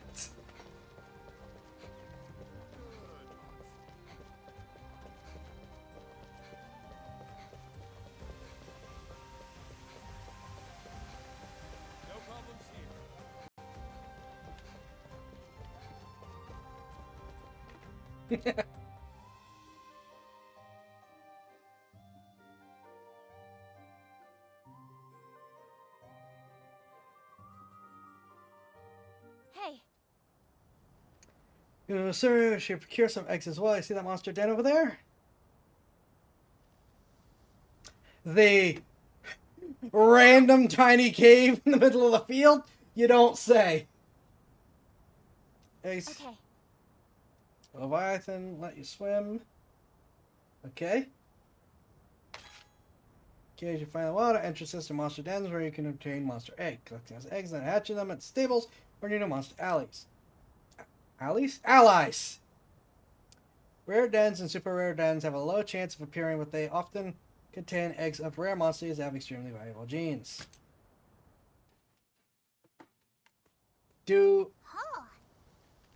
Oh. Okay.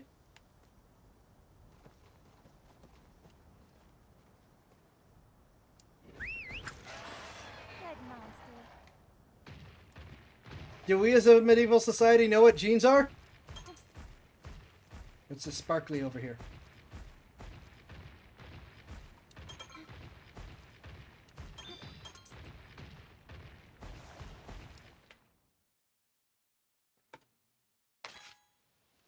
Eggs can be gathered by approaching them, and you can choose to replace the egg you last gathered with another one. However, monsters are more likely to return to their den and wake up the longer you attempt to gather eggs. Once you gather an egg, you must take it back to the den's entrance before you can keep the egg. If you lose battle while carrying an egg, the egg will be lost. Strange phenomena may occasionally occur in a monster den. Many gathering points appear, many barrel felines appear, many eggs appear with unlimited gathering attempts.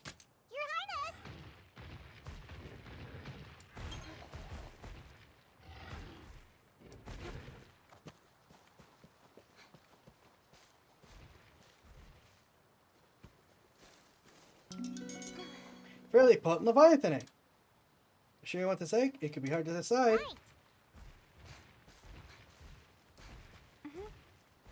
Oh, I have to walk? Oh, that's scary.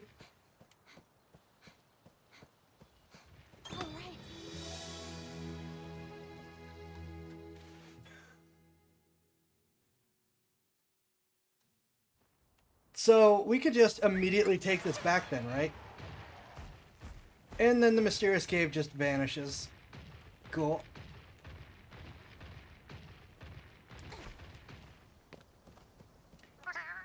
Up to our whiskers, and I can't pronounce, around these parts. I mean to bug you with this, but could you help me out? Go back without busting any. All my fur ends will call me scaredy for that.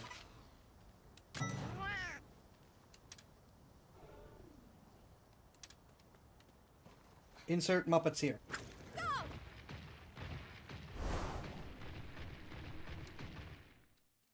Alright, we're just gonna drop this egg off because we might find another egg. No problems here.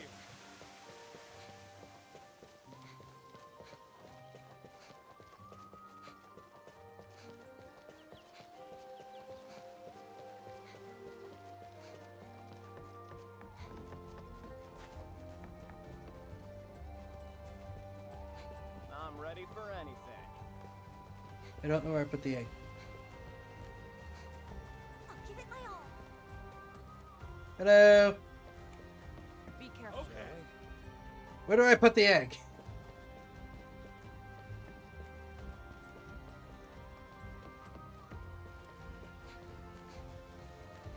Ah, over here.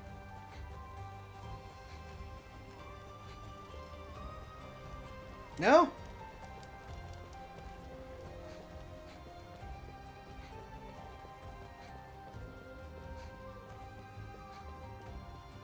Do I talk to you?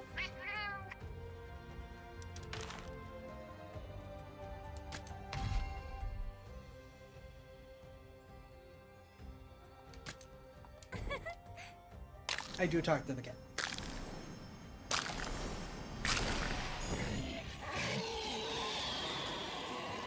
Royal Ludroth. That is an interesting name for an interesting critter.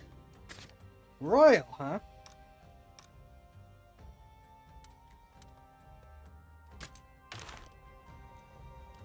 Alright, let's just add it to the party real quick.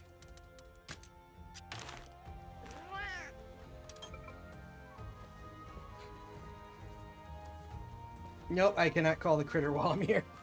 It's like, I'm just gonna summon my dragon and ride it through town.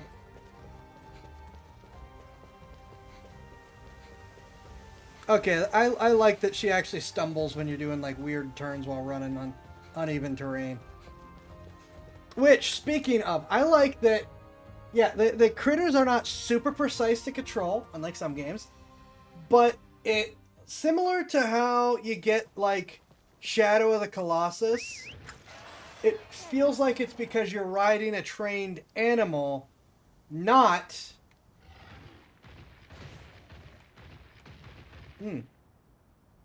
Oh, there's a lot of these. Not because you're, not because it's bad controls, if that makes any sense.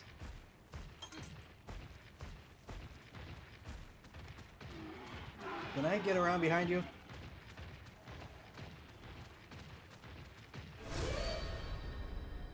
We can handle it together. Let's go! Nothing new here. This piercing weapon is capable of both defense and offense.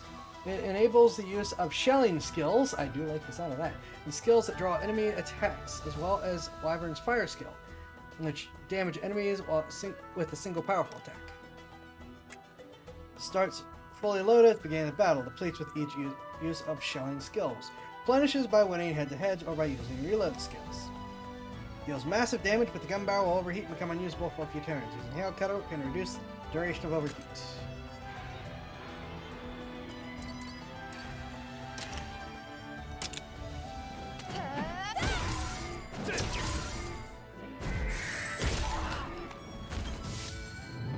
Let's go! Okay, so it's the same type, but it's weak to it.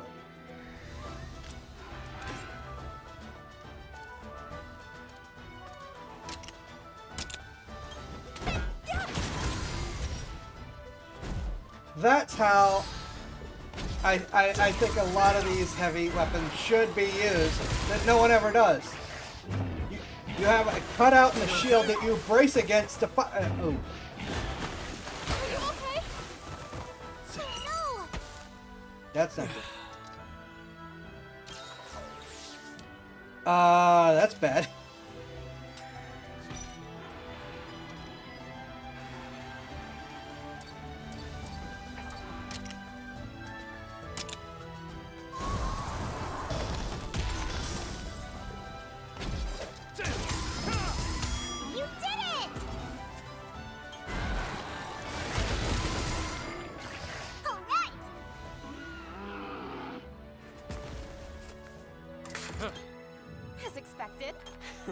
You flatter me. Yeah, they're definitely a thing.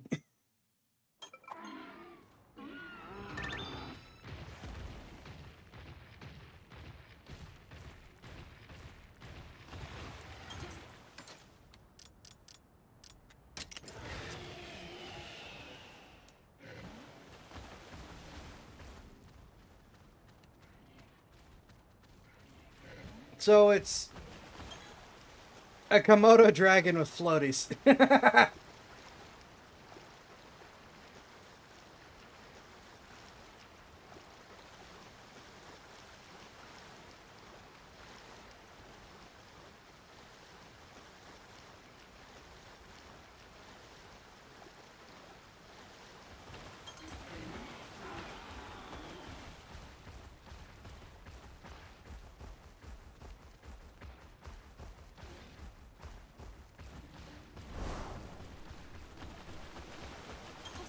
I am going in the exact opposite direction where I need to be going. All right.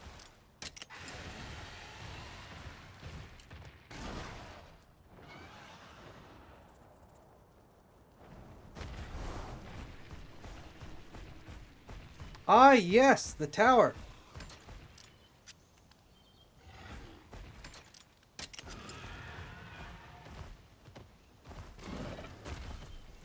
Hey.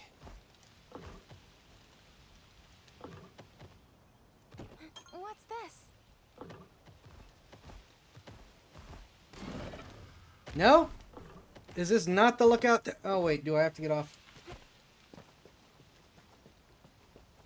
No, this is not the lookout tower. Okay. There, there.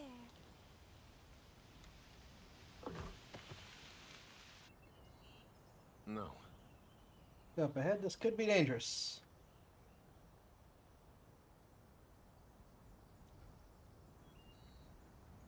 You should assess situation from the overlook.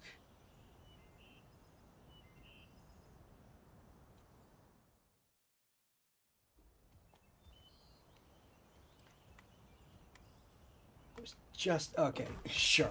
Hey.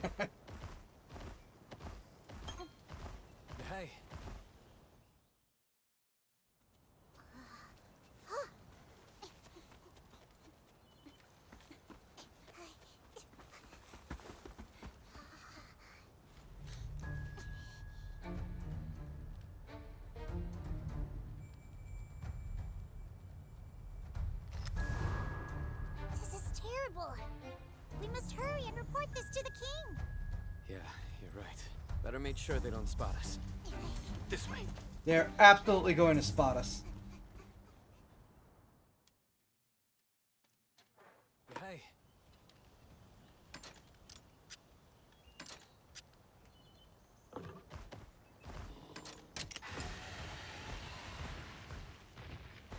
Especially if my not dragon keeps screaming the way it does. Hey.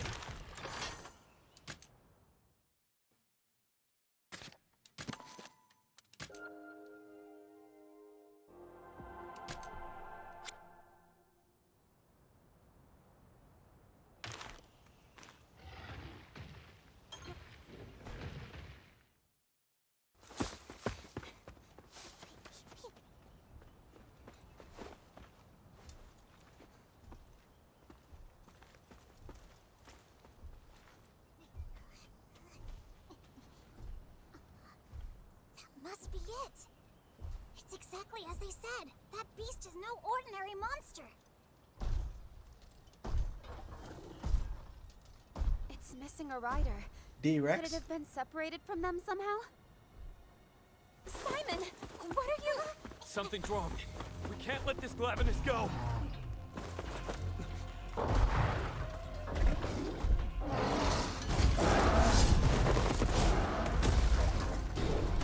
In for Sunny.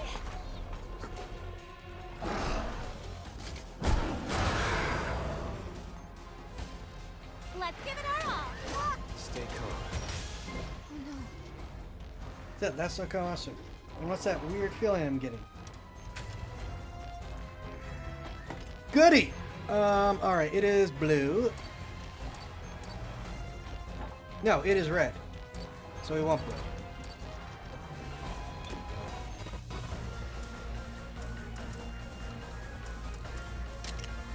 No, I meant to use the other... Okay.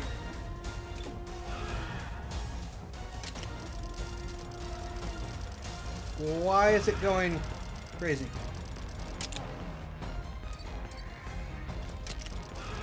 I don't know why it's doing that.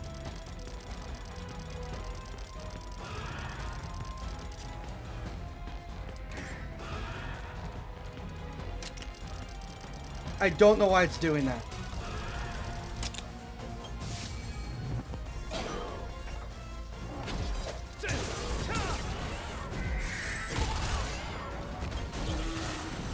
Great work.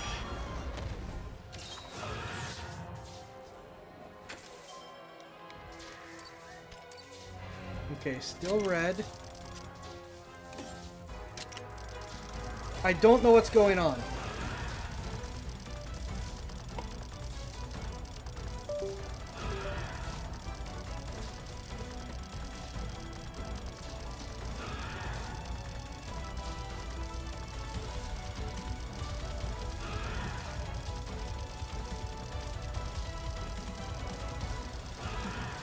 What is happening?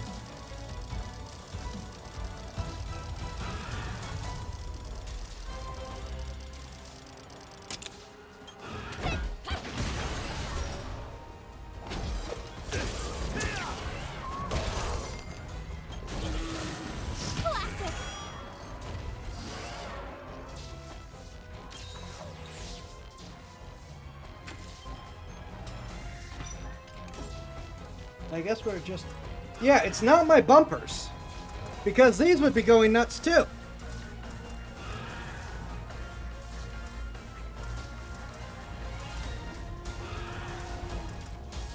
Guess we're just gonna keep shelling it. Okay, that has to be intentional. Because I don't have an explanation otherwise.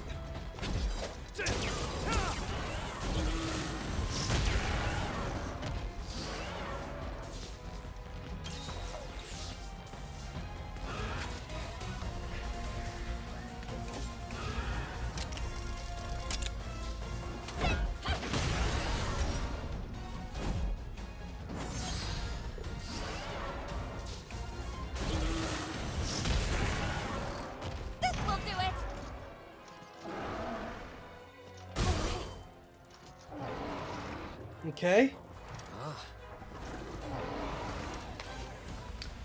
Reduce the monster surviving soul gauge to 0 will stagger it. Stagger monsters lose surviving soul stock and enter a fatigue state, making their attacks easier to dodge. If the monster's surviving soul stock is fully depleted, it will be toppled.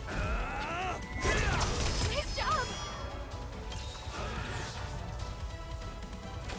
Alright, it's blue. Ooh, fireball? Or vengeful attack. Fireball. Counting on you.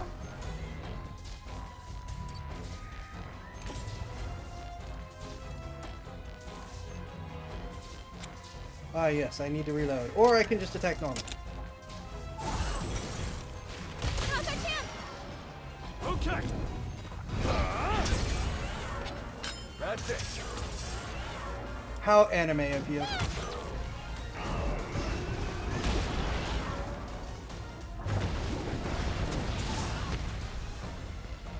out! Okay, back to blue. Means we can go back to paralyzing it. Let's go! Actually, can I just reload?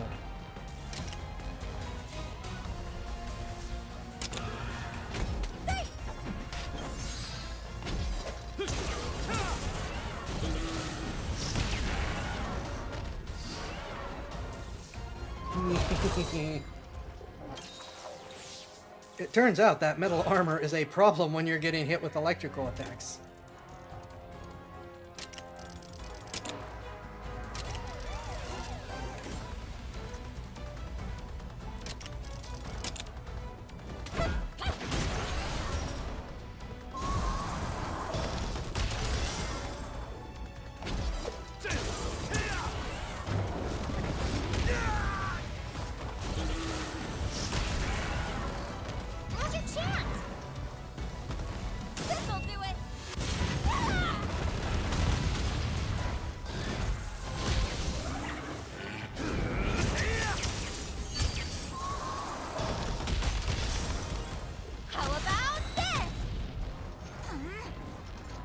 That did not... It always looks so cool and it never does as much damage as you hope it will.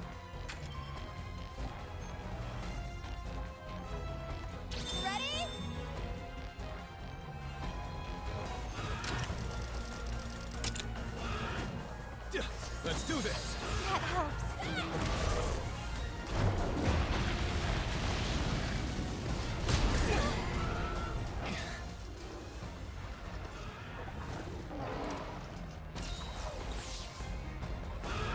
I won't give up. Yeah, let me heal.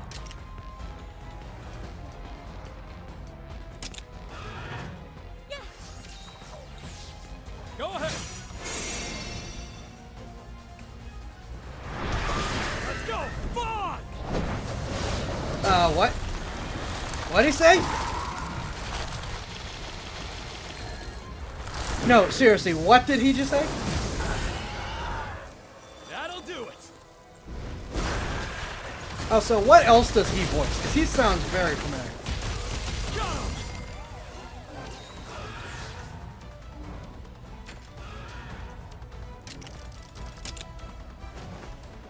Don't overdo it. Keep it up. You did it! Watch out! All right, keep it up. Okay.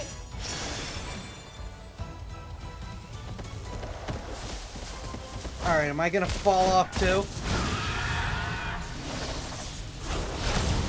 No, I actually know what I'm doing.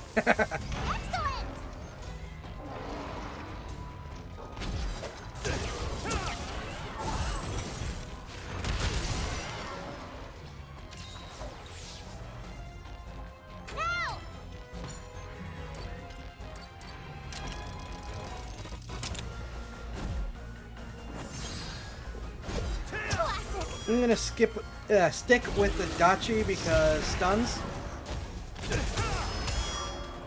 Though also this may just die soon.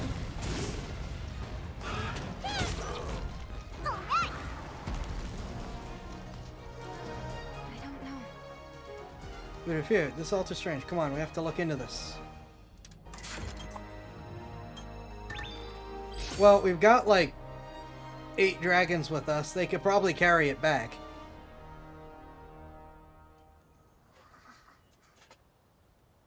Well, Your Highness?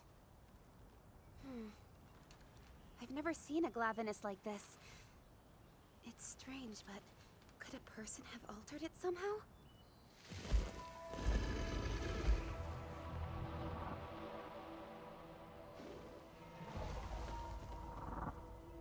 Let's go. Something doesn't feel right. We need to get back to somewhere safe.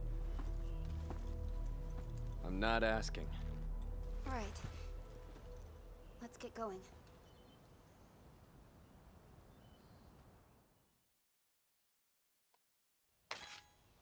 Fast travel lets you move to a caravan stand, base, or camp in any area. Used in the following ways. Press left. Activate. Activate. Interact with caravan stand and register as a fast travel destination.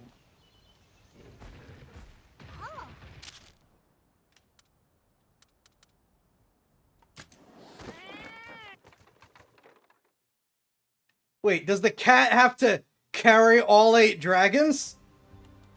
I'm ready for anything. That's unfortunate. The cat having to carry people is bad enough. Cat having to carry the dragons is awful. Holy smokes. Alright. Twitch beat me to the ad.